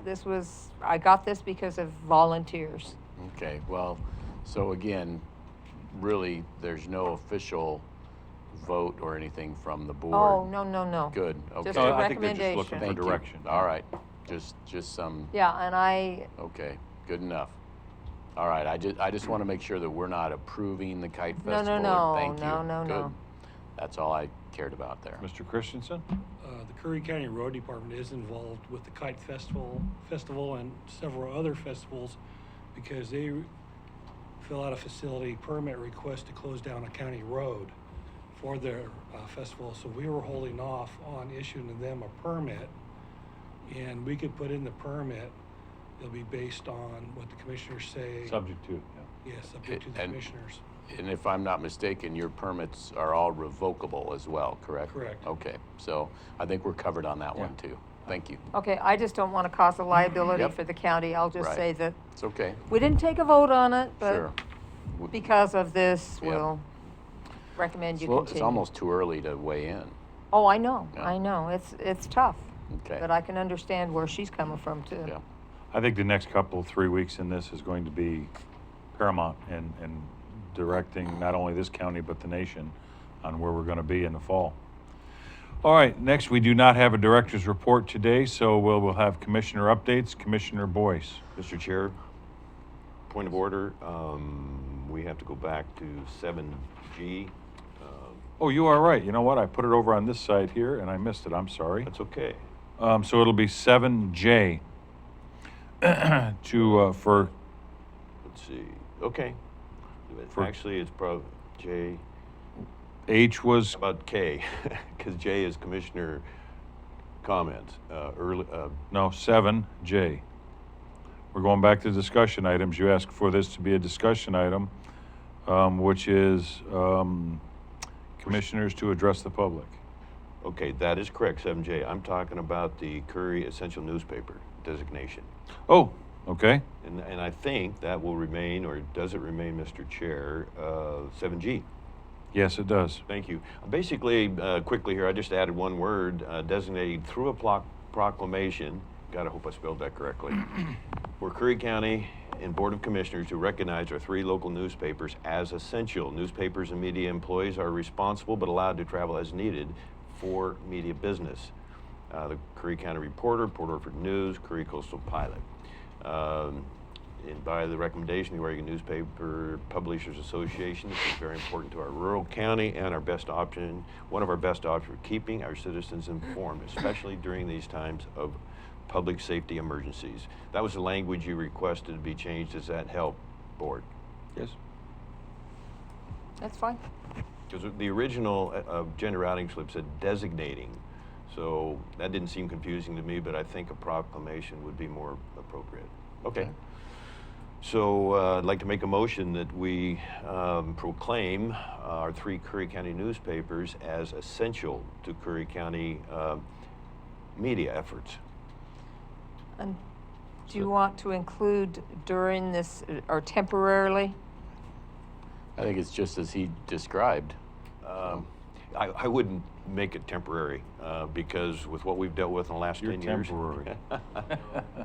Well, I mean, you know, it's nothing against you. Yeah. Oh, okay. So do we get a second? I'll second that. Further discussion? Roll, please. Commissioner Gold. Aye. Vice Chair Boyce. Aye. Chair Pash. Aye. Motion carried unanimously. Thank you, Board. Those are pom-poms. All right, then we're going to go back to 7J to address commissioners to address the public in the beginning of meetings. So, if I may, Mr. Chair, Commissioner Boyce. We're at the approaching the end of our second hour on. I think it's been another reasonably productive meeting, and I appreciate that. I think at the beginning of our board meetings, I know sometimes I think there's an effort to make the meetings go as fast as possible. That's not necessarily negative or positive from my perspective. But sometimes if we're going to give commissioner comments now, an hour and 45 minutes later, and 2, I would add to that the director's option of speaking for 2 minutes, reasonably. All 3 commissioners and even Council Huddle. There's something that we need to get out to the public early on, and frankly, my position is we need to have that 2-minute option outside of emergency times as well. So just a couple minutes. In the last 2 or 3 meetings, I've taken a little bit of liberty in just offering some different comments and tried to keep them very short in respect to the board's time. But they're often things that probably shouldn't wait. What I'd like to say to that, though, Commissioner, is I don't know if we need to make that an agenda item or something on the, I mean, I know since I've been here, many times you've come to me and said, I'd like to bring something up to the board. And if you have something like that, absolutely, you know, especially during this time, I don't know if we need to actually add it as a, you know, as a numbered line on here. But if there's something that is important to the public that you feel that you need to get out to the public early in a meeting, I think just asking or saying, you know, I'd like to get this done this morning early if I can. I don't have a problem with that. I don't think I've ever said no to And I think anyone that's asked me that. that's a fair characterization and is appreciated. You know, it's always good to hear from all 3 commissioners, and that's a valuable time. I'm with you in general agreement. Probably doesn't need to be a agenda item listed each time. So yeah, if the commissioners can come to the chair previously and ask for that time, I think that's suitable, and I can follow that. If that's the board consensus, I'll be glad to follow that. Commissioner Gold? And I think you have a good point, Chair Pash. Just the point that I was able to add 2 things to the agenda today without a big hassle.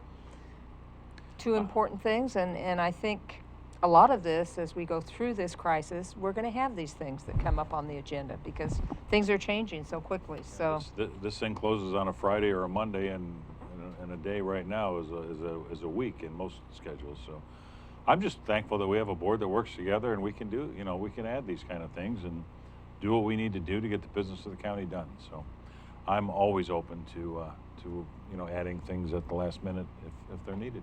I think we have a good direction. Thank you, Mr. Chair.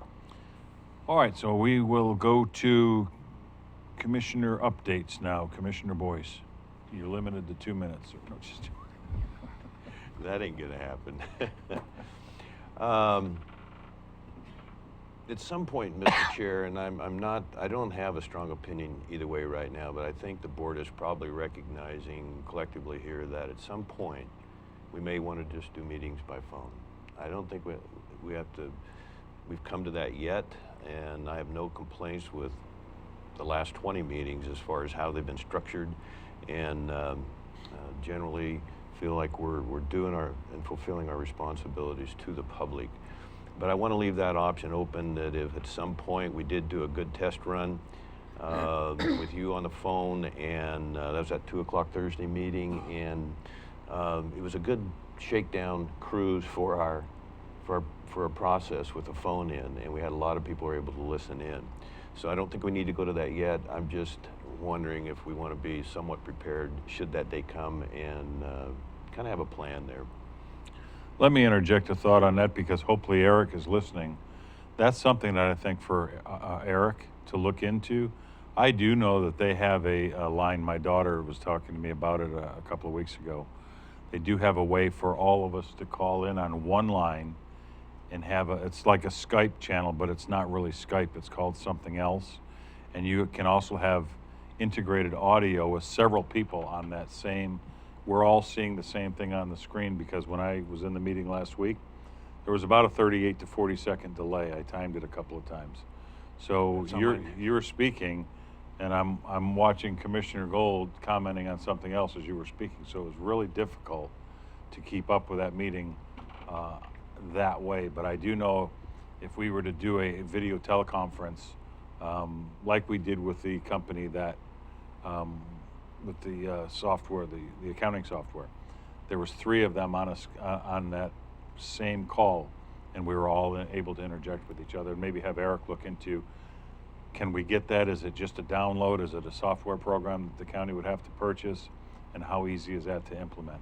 Commissioner Gold? I know they do a lot of meetings at SWAC by something called Zoom, and the mediation is going to be done by that also, the April 10th mediation. Okay. So I don't know how effective that is, but certainly something we should look into, because I think it's free. I'll ask Eric to look into that. Yeah, the only thing about that is we need to keep things simple, at least for the next couple of months. And this system that we had last Thursday was remarkably simple. We had Ms. Plaguey and Mr. Feliciano in here, both working on adjusting volumes, thanks to Staff Jesuit, on locating that phone conference system. I'd like to just for now, without spending a lot of staff time, keep it this way on the option as needed in the future. And thanks for bringing up the 10 to 30 second delay. I don't know yet. I never have time to go back and look at our meetings. I doubt if you do either, but I don't know if that's just a YouTube problem, but I think that's something that our staff could fix, repair, overcome when the time would be allowed. But I want to make that an issue, and that was next on my list, and I think we need to correct that. The system has been working really good for 3 or 4 years, and now we have a breakdown that, frankly, I don't think we've had time to really dig into, but it's not good for the public to, they'll lose interest fast, as you just described, bouncing around there. So carrying on here, public health, boy, I'll tell you what I've learned in just the last few months, few weeks. I don't know where we're going to find the funding, but I, as one commissioner, would love to have an investment into that entire program. I was talking to Council Huddle yesterday. He's got quite an interest in how that affects our community through immunizations, school nutrition, certainly the WIC program.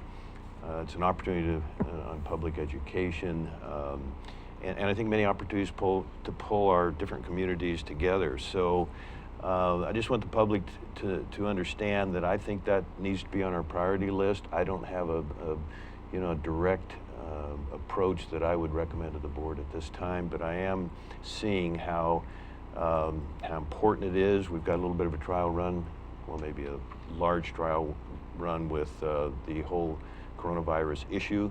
But I've witnessed, you've witnessed, we've all saw our people work long, hard hours and really done some excellent work. I want to mention, yeah, we've been very committed to keeping our people working and at good production levels. Every day is a new adventure, a new change, and so we'll just keep staying tuned. I mentioned Secretary of State Bev Clarnell last week is going ahead, the state of Oregon, with the elections. I never thought I'd say that I'm in favor of mail-in votes, you know, but in this case, it gives Oregon a tremendous advantage, and I'm just grateful for that. There's only 4 in the Clerk Cohen's office and elections, and I just want the public to know they are open. They are quite essential, and they're on target. As I think Roadmaster Christian mentioned, some pretty important deadlines that they are. Or no, I'm sorry, it was Director Brewer, Facilities and Maintenance. Mr. Chair, I'm looking at some point in time here and working with Summer Madison, Senator Merkley's office, George Rhodes, certainly David Brock Smith, a Curry Business Recovery Committee that I want to detail out and present to the board at some point in time here. And working with Merkley's office, they're really committed to streamlining, fast-tracking, for lack of a better term, the SBA process. I think we've all been in over time, and I want the public to know that any businesses out there that need help, the Senate yesterday passed the $2 trillion effort. That's $150 billion coming back to the states. That is will be an average of $3 million per state. Pretty simple math. $3 billion per state. I'm sorry. So that's $3,000 million on the average to the states, and so that puts all the counties. We're number 25 out of 36 counties in terms of population. So we're not the smallest. Oregon is number 24. I just got an email from Senator Merkley's office here. So Oregon is number 26 out of 50 states in terms of population. I was telling Roadmaster Christensen earlier that there's a concern that, and this is through NACO, by the way. I've got tons of notes here. I won't go into it today, but other than to emphasize that, and I was telling Roadmaster Christensen that there is an issue, concern, legitimate throughout the 1,100 counties in the country that some of this money will go to the states and will not come down to the rural areas. So we have to position ourselves, and I know you're aware of this, we have to position ourselves to be very progressive and even a little vigorous in staking our claim in this whole thing and saying, here's what has happened to our businesses. Here's what's happened to the 3 weeks we needed to take care of our employees, to not lose them and keep them on staff and focus. So everything does have to go through the governor's office. That doesn't intimidate me or concern me greatly, but with the people we have in this business recovery committee, with commercial people, business folks in the community that I think we could incorporate and get their opinion, they can help smaller businesses. It will go from SBA to the Treasury. So if the board, if anybody in the community has interest in working on this committee, subject to board approval, then I think we need to get started immediately. And Economic Development Director Madison has already made some very good progress, and I ran this by her just this morning, and with her review and Director Smelzer and some other community people, I think I can bring something back to the board fairly quickly that, and then we can start recruiting those people. So one more thing I want to read that is part of the, and this is through AOC and NACO, as part of the state stabilization fund or other general financial support, we also respectfully request that America's counties be eligible for direct assistance from the U.S. Treasury. So it's going to be able to bypass the SBA bureaucracy that we're all quite intimidated by, especially the small employers on that process. I'm working with Shell Megson of the Chief of Staff for Representative Brock Smith. This funding too may be one of our biggest concerns, one of our biggest priorities would be how can some of that money come back to mitigate some of the jail medical expenses from the inmates that the Curry County taxpayers are picking up the bill on. And it's a huge issue. She's very well tuned in, and that goes back to it might even help all the other rural counties if we have some sort of a plan or system that says, hey, this is what our taxpayers are paying for this inmate's medical, and we can't withstand these expenses, and we're not going to release our inmates prematurely. So I haven't had a chance to talk to the sheriff or his staff yet, but I think there's some really good opportunities here, and what I was talking to the roadmaster Christian about too, even if we only got 1/10 of that average, I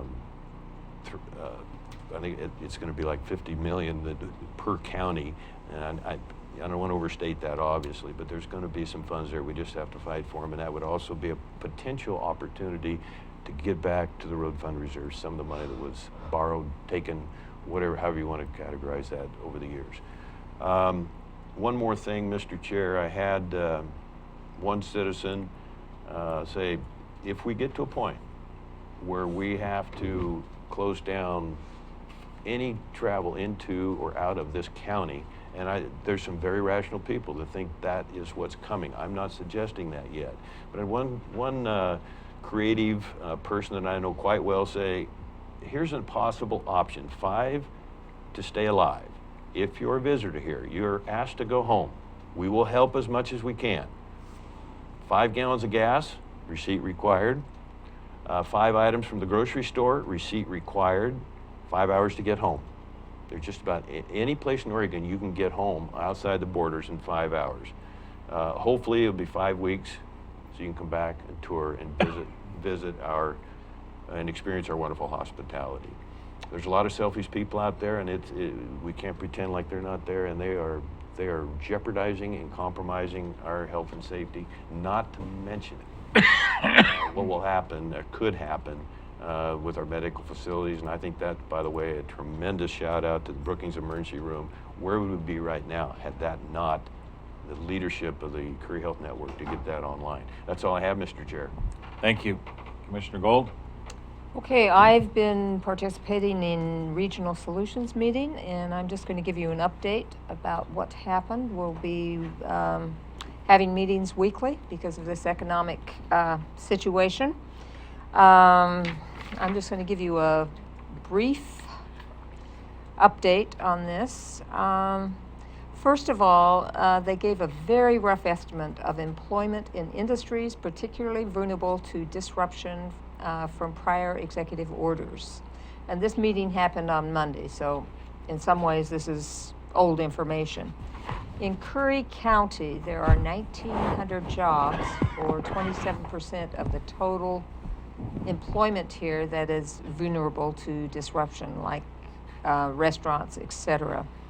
The casinos were represented there. The casinos are closing. Up in the Coquille tribe is closing theirs, Umpqua, and so forth. Alex Campbell is the one running these meetings, and the question was asked, how long can we anticipate impacts? And Alex responded, to speculate, the optimistic scenario is probably another 2 to 4 weeks. I don't know about that. CCD indicated that there's an emergency loan fund up to $15,000 intended to be a lifeline to allow businesses to get through the SBA and EIDL process. So that might be an important thing to bring to your committee. Kyle Stevens from SOWEB indicated that he's been surveying employers, and they've received 112 responses reflecting 500 impacted workers. Immediate concern is on medical industry. Many employers, clinics are closing, critical access hospitals revenue is down. There's serious shortage of personal protective equipment. He says there's a week of gear on hand. Up in Coos Bay, the Bay Clinic is closed. That's a huge clinic. Bandon Chamber said the TLT losses will hit the city of Bandon hard.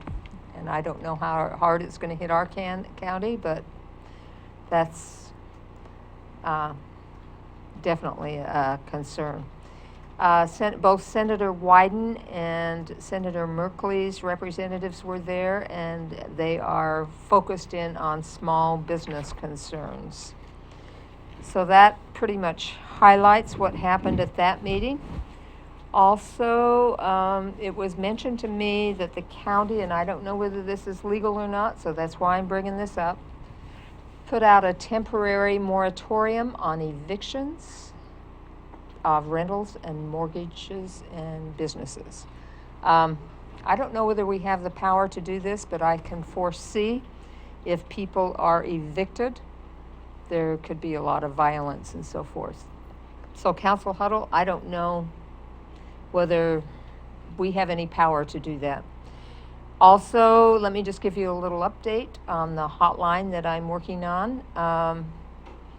After talking to Cherie and Jeremy, I don't think it's going to be possible for the volunteers to answer all of these phone calls simply because there could be possible issues with statements that aren't always the same. So I'm thinking possibly of having a recorded line with all of the resources that we have available here in the county so that people could get those resources and be able to reach out to those. So that's what I'm working on now, and that's my report. Did I make it in 2 minutes? I think I did longer this time. I'm sorry. Wake up, John Huddle. I would just like to kind of have a little conversation for a minute with the public. You know, we are facing difficult times here. I mean, 3 years ago, we had fires that burned 500,000 acres in this county. Last year, we've had an inordinate amount of rock come down this river, and I mean, basically decimated the rivers in our county, our sports, our local businesses. Curry County has faced a lot. And it's hard sometimes to wake up and pick up your head off the pillow and say, let's go on. I'm just hearing so much negative on public and social media about what we're dealing with. But we are Americans, and we always pick ourselves up by the bootstraps and get out of our beds and go to work and take care of our kids and do the things we're supposed to do. For people that are working here, I want to say to you, rely on your department heads. You know, these people are in place to give you direction and give you comfort in what the answers you need. And to our department heads, I want to say rely on Director of Operations Schmelzer. She is diligent in her duties, and I would just hope that if people have questions, department heads have questions and concerns, that they would bring them to her sooner than later. And to anyone else, I mean, we're here. This board is here. You elected us to be here, and we are here for you, and we will do what we can do to make this a little bit more seamless and as easy as we can. But I also want to say we need to keep this into perspective.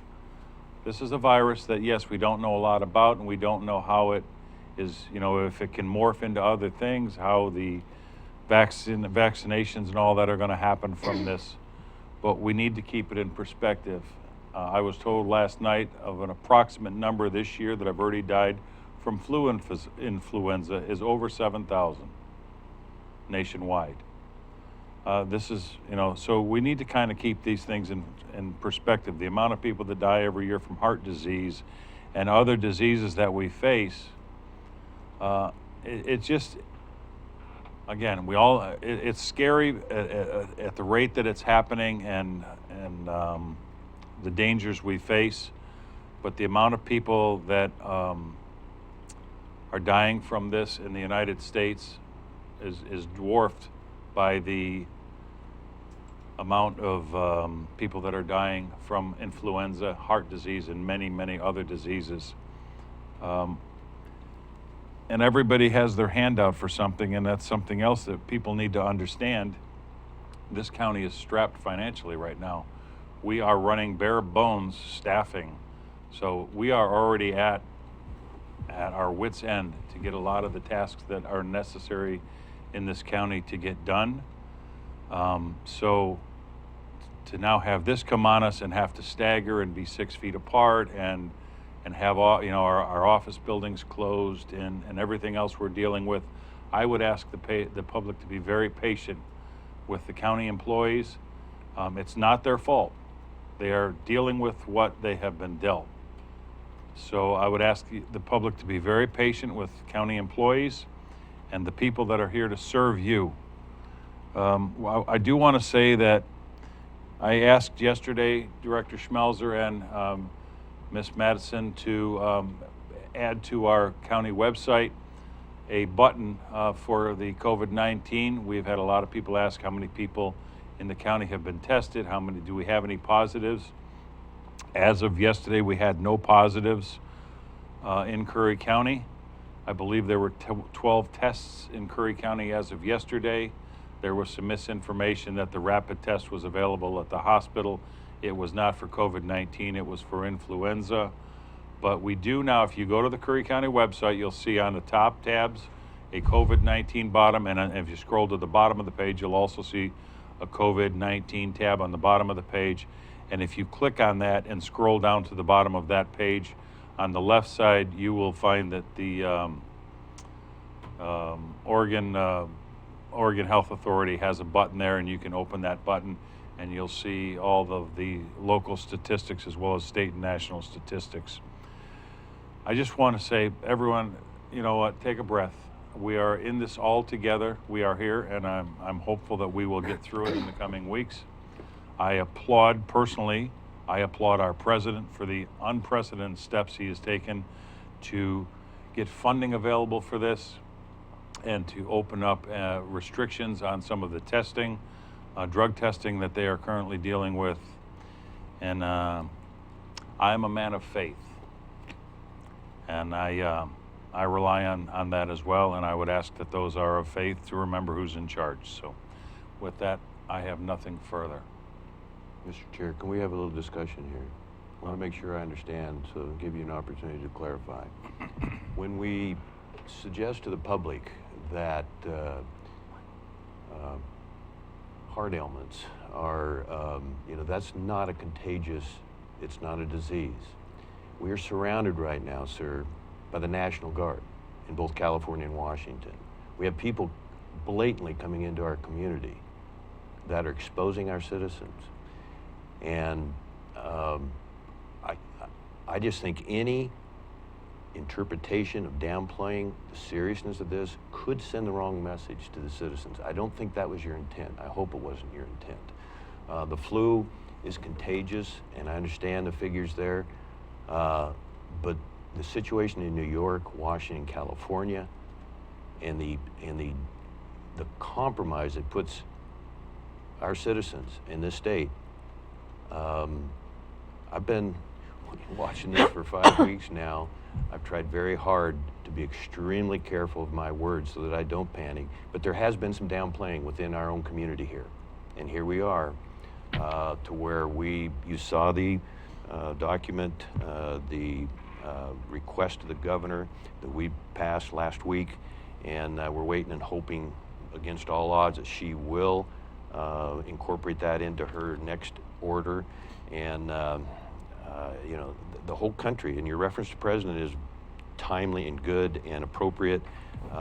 There's a tremendous debate, dialogue, discussion on getting people back to work while we still can, versus if we dare get them back too soon, what are the consequences for our country and some of these hot spots with Oregon right in the middle. That's why I think we're going to need to potentially consider meeting every other day minimum and watch extremely closely. That's why I'm going to be here 24/7. I don't think I got to have any obligations. So I do want to give you a chance to clarify, if you would, please. Well, I think, again, I started my comments with, we need to keep this in perspective. Okay. I mean, you know, like I said, there are many, many more that have died from the influenza flu virus this year that have died from this. Is this a danger? Is it an unknown? Yes, it is. And that's what I said in my comments, is this is an unknown. We don't know if it can dwarf into other things. All these things are still to be known. We don't know if you can catch it twice. You know, these are all unknowns. All I'm saying is we need to keep everything in perspective, and to see people, some of the people that I've spoken with, literally, they're afraid to move.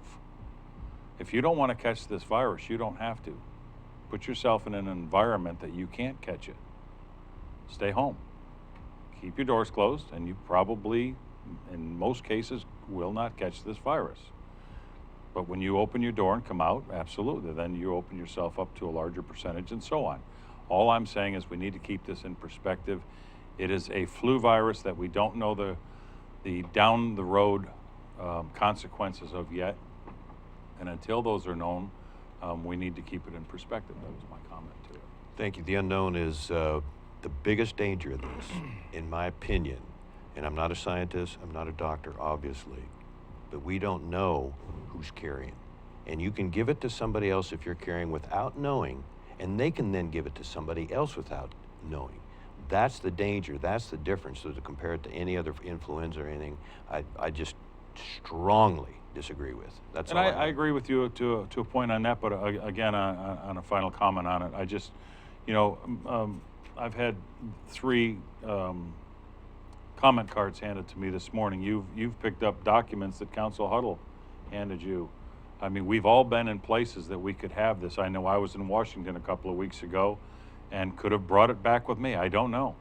I know that I didn't test for it. I know Council Huddle was in Arizona a few weeks ago. You know, Ms. Schmelzer, who, welcome, has walked into the room. Many of us could have just went down the road and touched a grocery item that someone in front of them has it. So you're right, these are the unknowns. All I'm saying is we need to keep that in perspective. If you, follow what the officials say. If you think you've been compromised, if you have a temperature, if you have any of the symptoms of this virus, seek proper health authorities and deal with it immediately. But all I'm saying is let's try and keep it in perspective. We've basically shut down the economy of the world for this virus. And I'm not saying that that wasn't necessary. It is unprecedented, and I am in fear of the ramifications are going to be greater for that on public health than the disease. That's what I meant. Thank you, Mr. Chair. Eric, if you see me here, I just want to conclude, and if I may, I'm sorry, I should have asked. Oh, Commissioner Gold, these are my public comments, and it's broken out into this. Go ahead, Commissioner Gold. I'm just going to add a little ray of hope here. I was watching a doctor speak on television today, and he was saying the virus has not mutated, so there's a good possibility they can come up with a vaccine to take care of it. Commissioner Boyce? Oh, just holding this up. We're on day 10 of the president's 15-day challenge to us. Yeah, he was pretty bold and courageous, I think, to suggest that we might even be able to put a lot of people back to work at certain parts of the country by Easter, and perhaps even open up the churches. So I'm not optimistic, but I'm not pessimistic either. Thanks for giving me that last couple of minutes there, Mr. Chair. And one more little bright note is we were down 1,000, and the United States is doing an enormous amount of testing right now. We were down 1,000 cases yesterday from the prior day, new cases. So, Ms. Schmelzer, did you want to make a comment? I saw you walk into the room before we go into executive session. No. Okay. Then we are going to adjourn this meeting and enter into executive session per 1926602 F and H, litigation and exempt information. So we are in recess.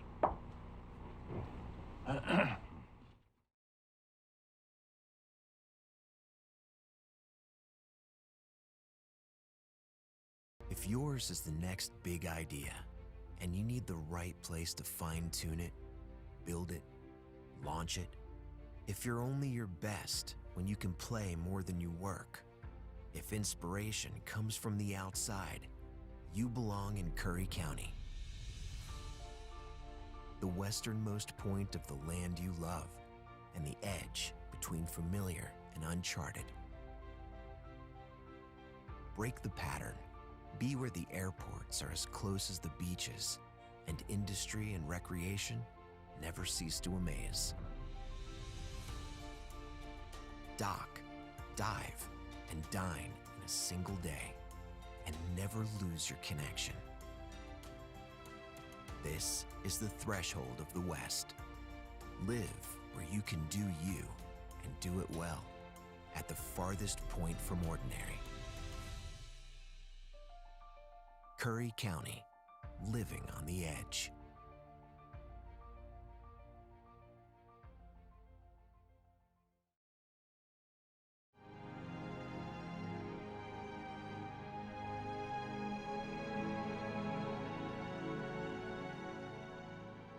Hi there, I'm Patrick Priest, Executive Director at CIS. And I really enjoy coming every year to this conference because CIS, we are all about counties. We are owned by counties. We were formed by the AOC. This is a great occasion for us to meet everybody in one place and learn what's important to the counties all across Oregon. It's the networking. I mean, we learn a lot about the different issues that counties deal with, but it's networking with other commissioners, getting ideas on how they handle situations that is the most helpful for me. I love my job. It actually matters to me on a daily basis. I used to do a lot of charity, and you know, in commissioning in Deschutes County, you can make a serious difference. Lots of things have happened since I've been in office, and I feel like it's important to represent the people. I grew up in Eastern Oregon, and I love the residents of Eastern Oregon. The architect of our first house actually had Doris Day as a dear friend and a client, and he would bring Doris Day up the mountains in Malibu to our house as it was being built. This is my 4th conference at AOC. My favorite part is the fellowship with other commissioners and coming up with solutions with common situations and with commissioners from around the state to best serve our people. My favorite part about being a commissioner in Josephine County is the people that we work with. We live in the most beautiful place, but we have the most beautiful people. They are talented, artistic, caring. We have such a high level of philanthropy and just caring for our fellow citizens, and it's the best place in all of Oregon. Hi, I'm Commissioner Martha Schrader from Clackamas County, Oregon. I'm the current president of the Association of Oregon Counties. Oh my goodness, I've been president for 1 year, but I've been a member of the Association of Oregon Counties since 2003.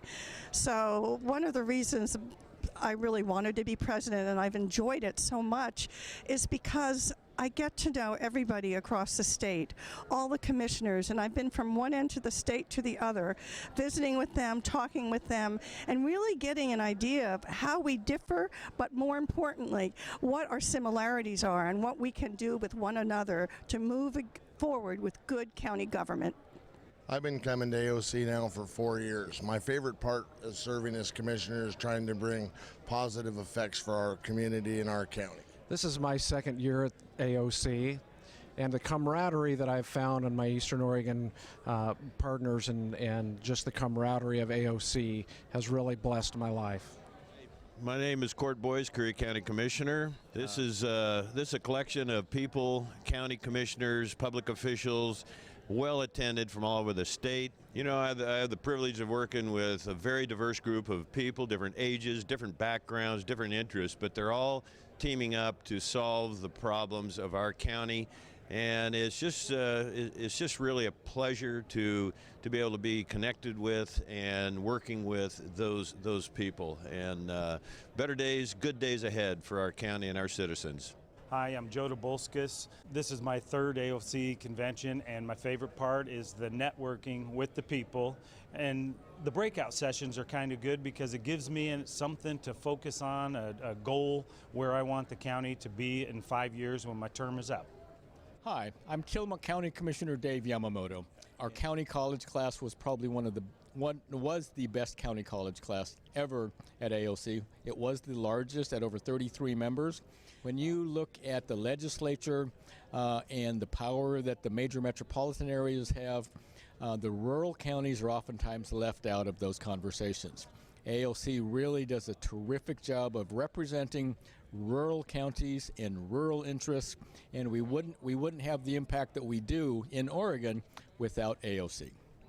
My name is Joe Burney, Lane County Commissioner from Springfield. My favorite part is eating good food. My second favorite part is meeting with other commissioners, seeing what they're thinking, comparing solutions to problems, learning how nonpartisan solutions really are, and getting ideas. Yes. Hi, my name is Derek DeGroot, Klamath County Commissioner, and so I'm running for second vice president of the Association of Oregon Counties. I believe that our association is perfectly poised to solve problems and bring solutions to Oregon politics and communicate with the legislature about the diversity of Oregon. I'm Jay Bozovich, and I'm a Lane County Commissioner, and so I've been a commissioner for about 8 years and 11 months. And my favorite part about being a commissioner is this job is different every day. Hi, my name is Alex Tardif, and I'm a commissioner for Columbia County and currently serving as AOC treasurer in my second year.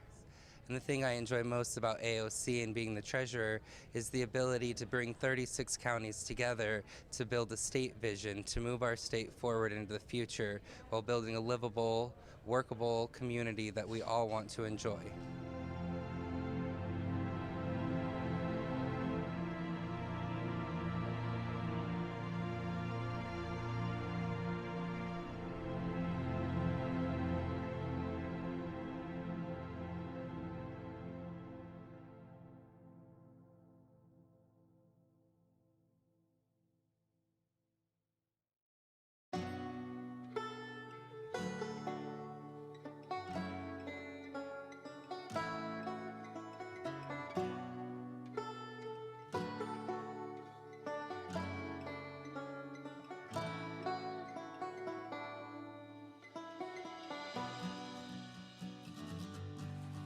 One of the things I really appreciate about our entire region is that we embrace who we are, and I think that's what unifies us.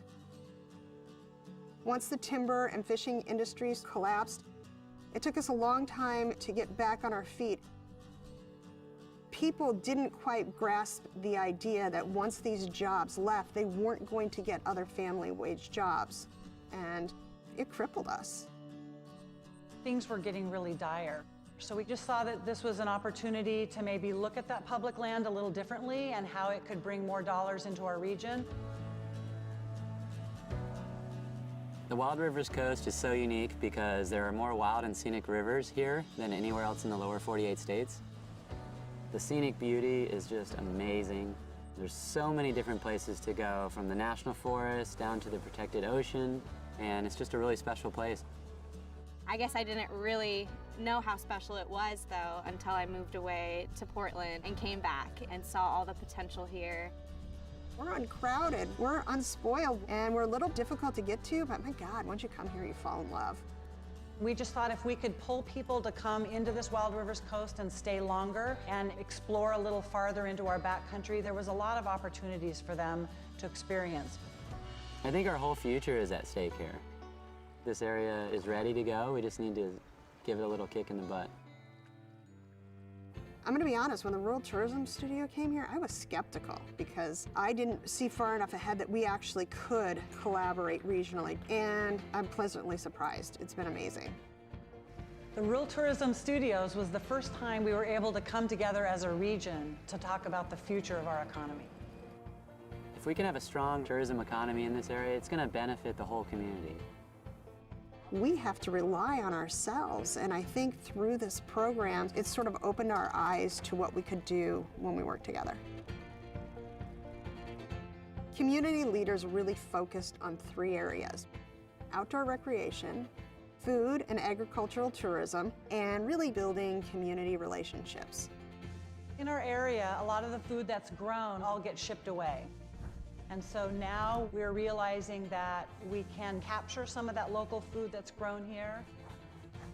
The Eat Fresh and Local Action Team has hosted a series of networking events bringing together the area growers with the area vendors so that we could have more local food available to the visitors to our area. And now we're seeing more local food in our grocery stores, in our restaurants, and we have a new local food co-op. We created a farm trail from Bandon to Port Orford. We did 9 U-Pick farms, and it just gained traction, and people loved it. Langlois is less than 500 people. It's very small. So we have to bring in tourists. And being on the farm trail, even though it's just beginning, has really helped do that. We really want to make it a destination for anybody. My mom and I began Dragonfly Farm just 3 years ago. When I found out that I could grow a seed and turn that into food, it was like, oh my gosh, why wouldn't you do this? I just quit my day job and I just signed the paper to be an official co-owner of the farm. This is what I want to do for the rest of my life and grow with the community. Out of the Outdoor Recreation Action Team, we came up with a series of maps that show where the best places to go recreate are. We know where we're going to send people now, and we got a great map that shows all the best places to go see.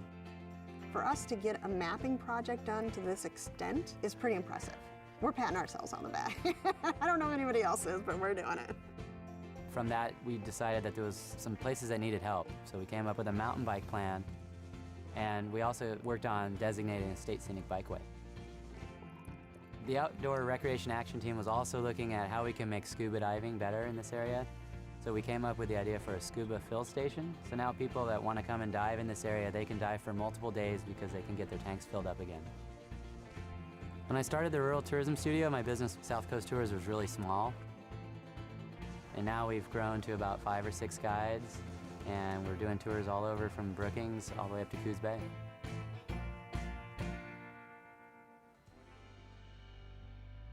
Overall, tourism is on the rise here. We've had a bang-up last 2 years, and it's like a breath of fresh air down here. My hope for the area is that we still keep that sense of place. Loving a place to death is a big concern that I have, and it's a balance. We're going to promote tourism, but we want to do it in a sustainable way. One of the biggest reasons that this area has been so successful since the tourism studio is the people that are involved. We have a lot of great, motivated, smart people who understand the need to promote tourism in the right way, and it's really all about the people. When you live in a rural community like we do, from Bandon down to Brookings, and you're strapped for cash, relationships are crucial. As a community, I think you need to come together and find out what your mission and goals are collectively. Then you can work into smaller groups, knowing that you have the backing of the whole community behind you. As long as everybody's just super excited about it and passionate about what they're doing and they can work together, then anything's possible. Own what you have and don't try to be something that you're not. It's gonna be hard. It's gonna take a long time. So roll up your sleeves and just dig in with an open mind.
What draws you to the Oregon coast? Is it the green and blue surf on a brilliant sunny day, or angry, boiling waves during a raging winter storm? Do you prefer quiet coves or powerful breakers churning the sand? How about sand castles? Do you come for the rising tide or the setting sun, to marvel at whales gliding through the sea or flying in the sky? Reasons to travel the Pacific Coast Scenic Byway are as far-reaching as your imagination. This is a spectacular part of Oregon that traces the entire coastline along Highway 101, guiding you to the sea and away again, to coastal towns big and small, lowland marshes, and breathtaking overlooks. It's a long byway stretching from the mouth of the Columbia River to the California border, 363 miles in all of some of the most unblemished, awe-inspiring seascapes you'll find anywhere. In addition to its designation as a scenic byway, Highway 101 in Oregon also has been selected as an all-American road. That means when you come here, you will experience one of only 31 roads considered to be the best of the best in America. You know, when people come to the Oregon coast, they're really astonished how beautiful it is. And what separates it from many of the other places in North America that are coastal is how undeveloped it is. And that's because Oregon had a very far-sighted land use program back in the 1970s. We have all these wonderful state parks along the scenic byway that are perfect places to stop and enjoy nature in a relatively unspoiled way. From the north, you begin in Astoria, the first permanent European settlement in the Pacific Northwest. It's a genuine maritime community with ship traffic from around the world seeking harbor up the Columbia. The official State Maritime Museum of Oregon sits here on the river. Beautiful Victorian houses dot the hillside. And standing 600 feet above sea level is the 125-foot Astoria Column. It features a hand-painted spiral frieze that would stretch over 500 feet if unwound. Heading south, you'll find the community of Seaside, a popular vacation spot that offers miles of public beaches, an oceanfront promenade, and a downtown core packed with restaurants, shops, and even a beach-type arcade. Cannon Beach is home to one of Oregon's most photographed natural wonders, Haystack Rock. Get your shots from the beach, or take a short drive up to Ecola State Park and look down on this 235-foot work of art. The picturesque small town is filled with art galleries, shops, and cafes. Ready for more? 10 miles to the south, this is the view from Cape Falcon. You're 700 feet above the Pacific. Here, the Pacific Coast Byway has been carved out of Neahkahnie Mountain and held in place by stone walls built in the 1930s by craftsmen in the Civilian Conservation Corps. Upon descending the mountain, the highway drifts inward around Tillamook Bay to Tillamook, the unofficial dairy capital of Oregon. The verdant valley of dairy farms in this area produces 25 million gallons of milk annually. Much of that is processed into natural cheddar cheese. And near more than 800 miles of navigable waters, Tillamook is a crossroads for North Coast recreation. From here, you owe it to yourself to veer off Highway 101 to explore the Three Capes Scenic Loop. This drive places you right at the beach, beginning with Cape Mears, home to the shortest lighthouse in Oregon. 9 lighthouses stand sentinel along Oregon's coastline. They're monuments to our maritime heritage, towering links to the past, and as much a part of the rugged Oregon coastal landscape as any offshore monolith. The Cape Mears Lighthouse was first illuminated in 1890. Oregon's oldest lighthouse is at Cape Blanco, the westernmost point in the state. It was commissioned in 1870 to aid shipping generated by gold mining and the lumber industry. The 93-foot-high Yaquina Head Lighthouse is the tallest in Oregon. Today, its automated light continues to aid navigation at the entrance to Yaquina Bay. Many of the lighthouses are open to the public. Most happen to be excellent places to view nesting seabirds and offshore sea life. Tide pools, those rocky areas between high and low tides, support unique and diverse plants and animals. Vast amounts of colorful, otherworldly creatures wait to be discovered. But walk cautiously. These organisms are tough enough to withstand the pounding surf, but are utterly vulnerable to human activity. Wildlife and sea life abound on the coast. There are 6 national wildlife refuges along the Oregon coast. The Pacific Coast Scenic Byway bisects these refuges or goes alongside them. It provides you the opportunity to see a wide variety of abundant wildlife, including seabirds, seals and sea lions, deer and elk, and many other wildlife. Cape Kiwanda lies at the southern end of the Three Capes Scenic Loop, near the town of Pacific City. Here you'll find a second haystack rock on the byway. Hike up the dune to marvel at stunning views of sandstone formations as they turn yellow, gold, or even red in the changing sunlight. If your timing is right, you'll spot 1 or 2 of the dory fleet sprint onto the beach after a day of fishing. How's this for a dinner setting? Restaurants along the Pacific Coast Scenic Byway accommodate just about any taste. Many serve an ocean view with every meal. Up and down the coast, you'll find seafood, of course, but don't limit yourself just because you're by the water. The Central Coast begins around Lincoln City, which is one of the larger communities on the byway. It has a reputation for being windy and was recognized by Kite Lines magazine as the best place to fly a kite in North America. It was incorporated from several small towns and as a result offers a sandy beach that is 7.5 miles long. A number of small state parks lie nestled along the ocean between Lincoln City and Newport. Stop, get out of your car, and take in the commanding views that are there, right next to your all-American road. Depot Bay boasts the world's smallest navigable harbor, 6 square acres in all. A seawall runs the length of the downtown, so everywhere you go, you're rewarded with a dramatic view of the Pacific. It's considered Oregon's whale-watching capital, with thousands making their way past Oregon each fall and spring. Fishing and whale-watching excursions regularly set sail from this little harbor.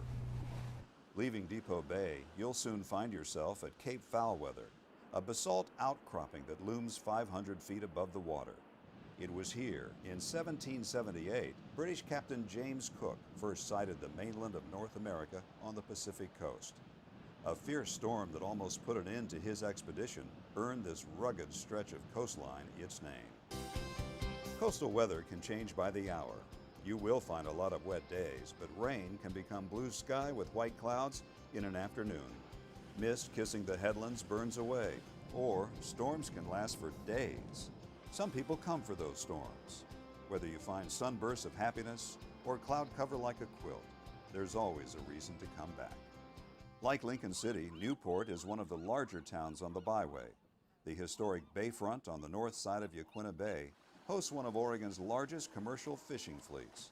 It has a busy, genuine working waterfront feel, with fish plants and boats coming and going from as far away as Alaska. On the south side of the bay is the Oregon Coast Aquarium. Share waters beneath the ocean with sharks and rays. And don't miss the sea otters at mealtime. Now, all 4 of our otters were rescued otters. They were found out in the wild. For the next 50 miles, your trip along Highway 101 hugs the coast. Many more state parks offer opportunities to stop and take in outstanding vistas, crashing waves, and offshore rock formations. 2 small towns of note are Waldport and Yachats. Waldport sits on Alsea Bay, where fishing, clamming, and crabbing are popular. The 40-mile stretch south of Waldport marks steep headlands, jagged volcanic outcrops, and jaw-dropping scenery, the rugged edge of the Oregon coast. Yachats is a quiet, unhurried artist town just a couple of miles north of Cape Perpetua. Drive to the top of this bluff, and you'll be 800 feet above the water. On a clear day, you can see 70 miles of Oregon coastline. Drive past Heceta Head Lighthouse to the Sea Lion Caves. A quick elevator ride 200 feet down. Hey, look, and then I still take my temperature every day. And I'm on the other side of the 65. All right, we are back on and in session. Coming out of executive session, the board is directed to proceed as directed, and with nothing further with our regular meeting, we are adjourned. Tell the public no workshop today. And, oh, yeah, no workshop today, public. Thank you. Sorry.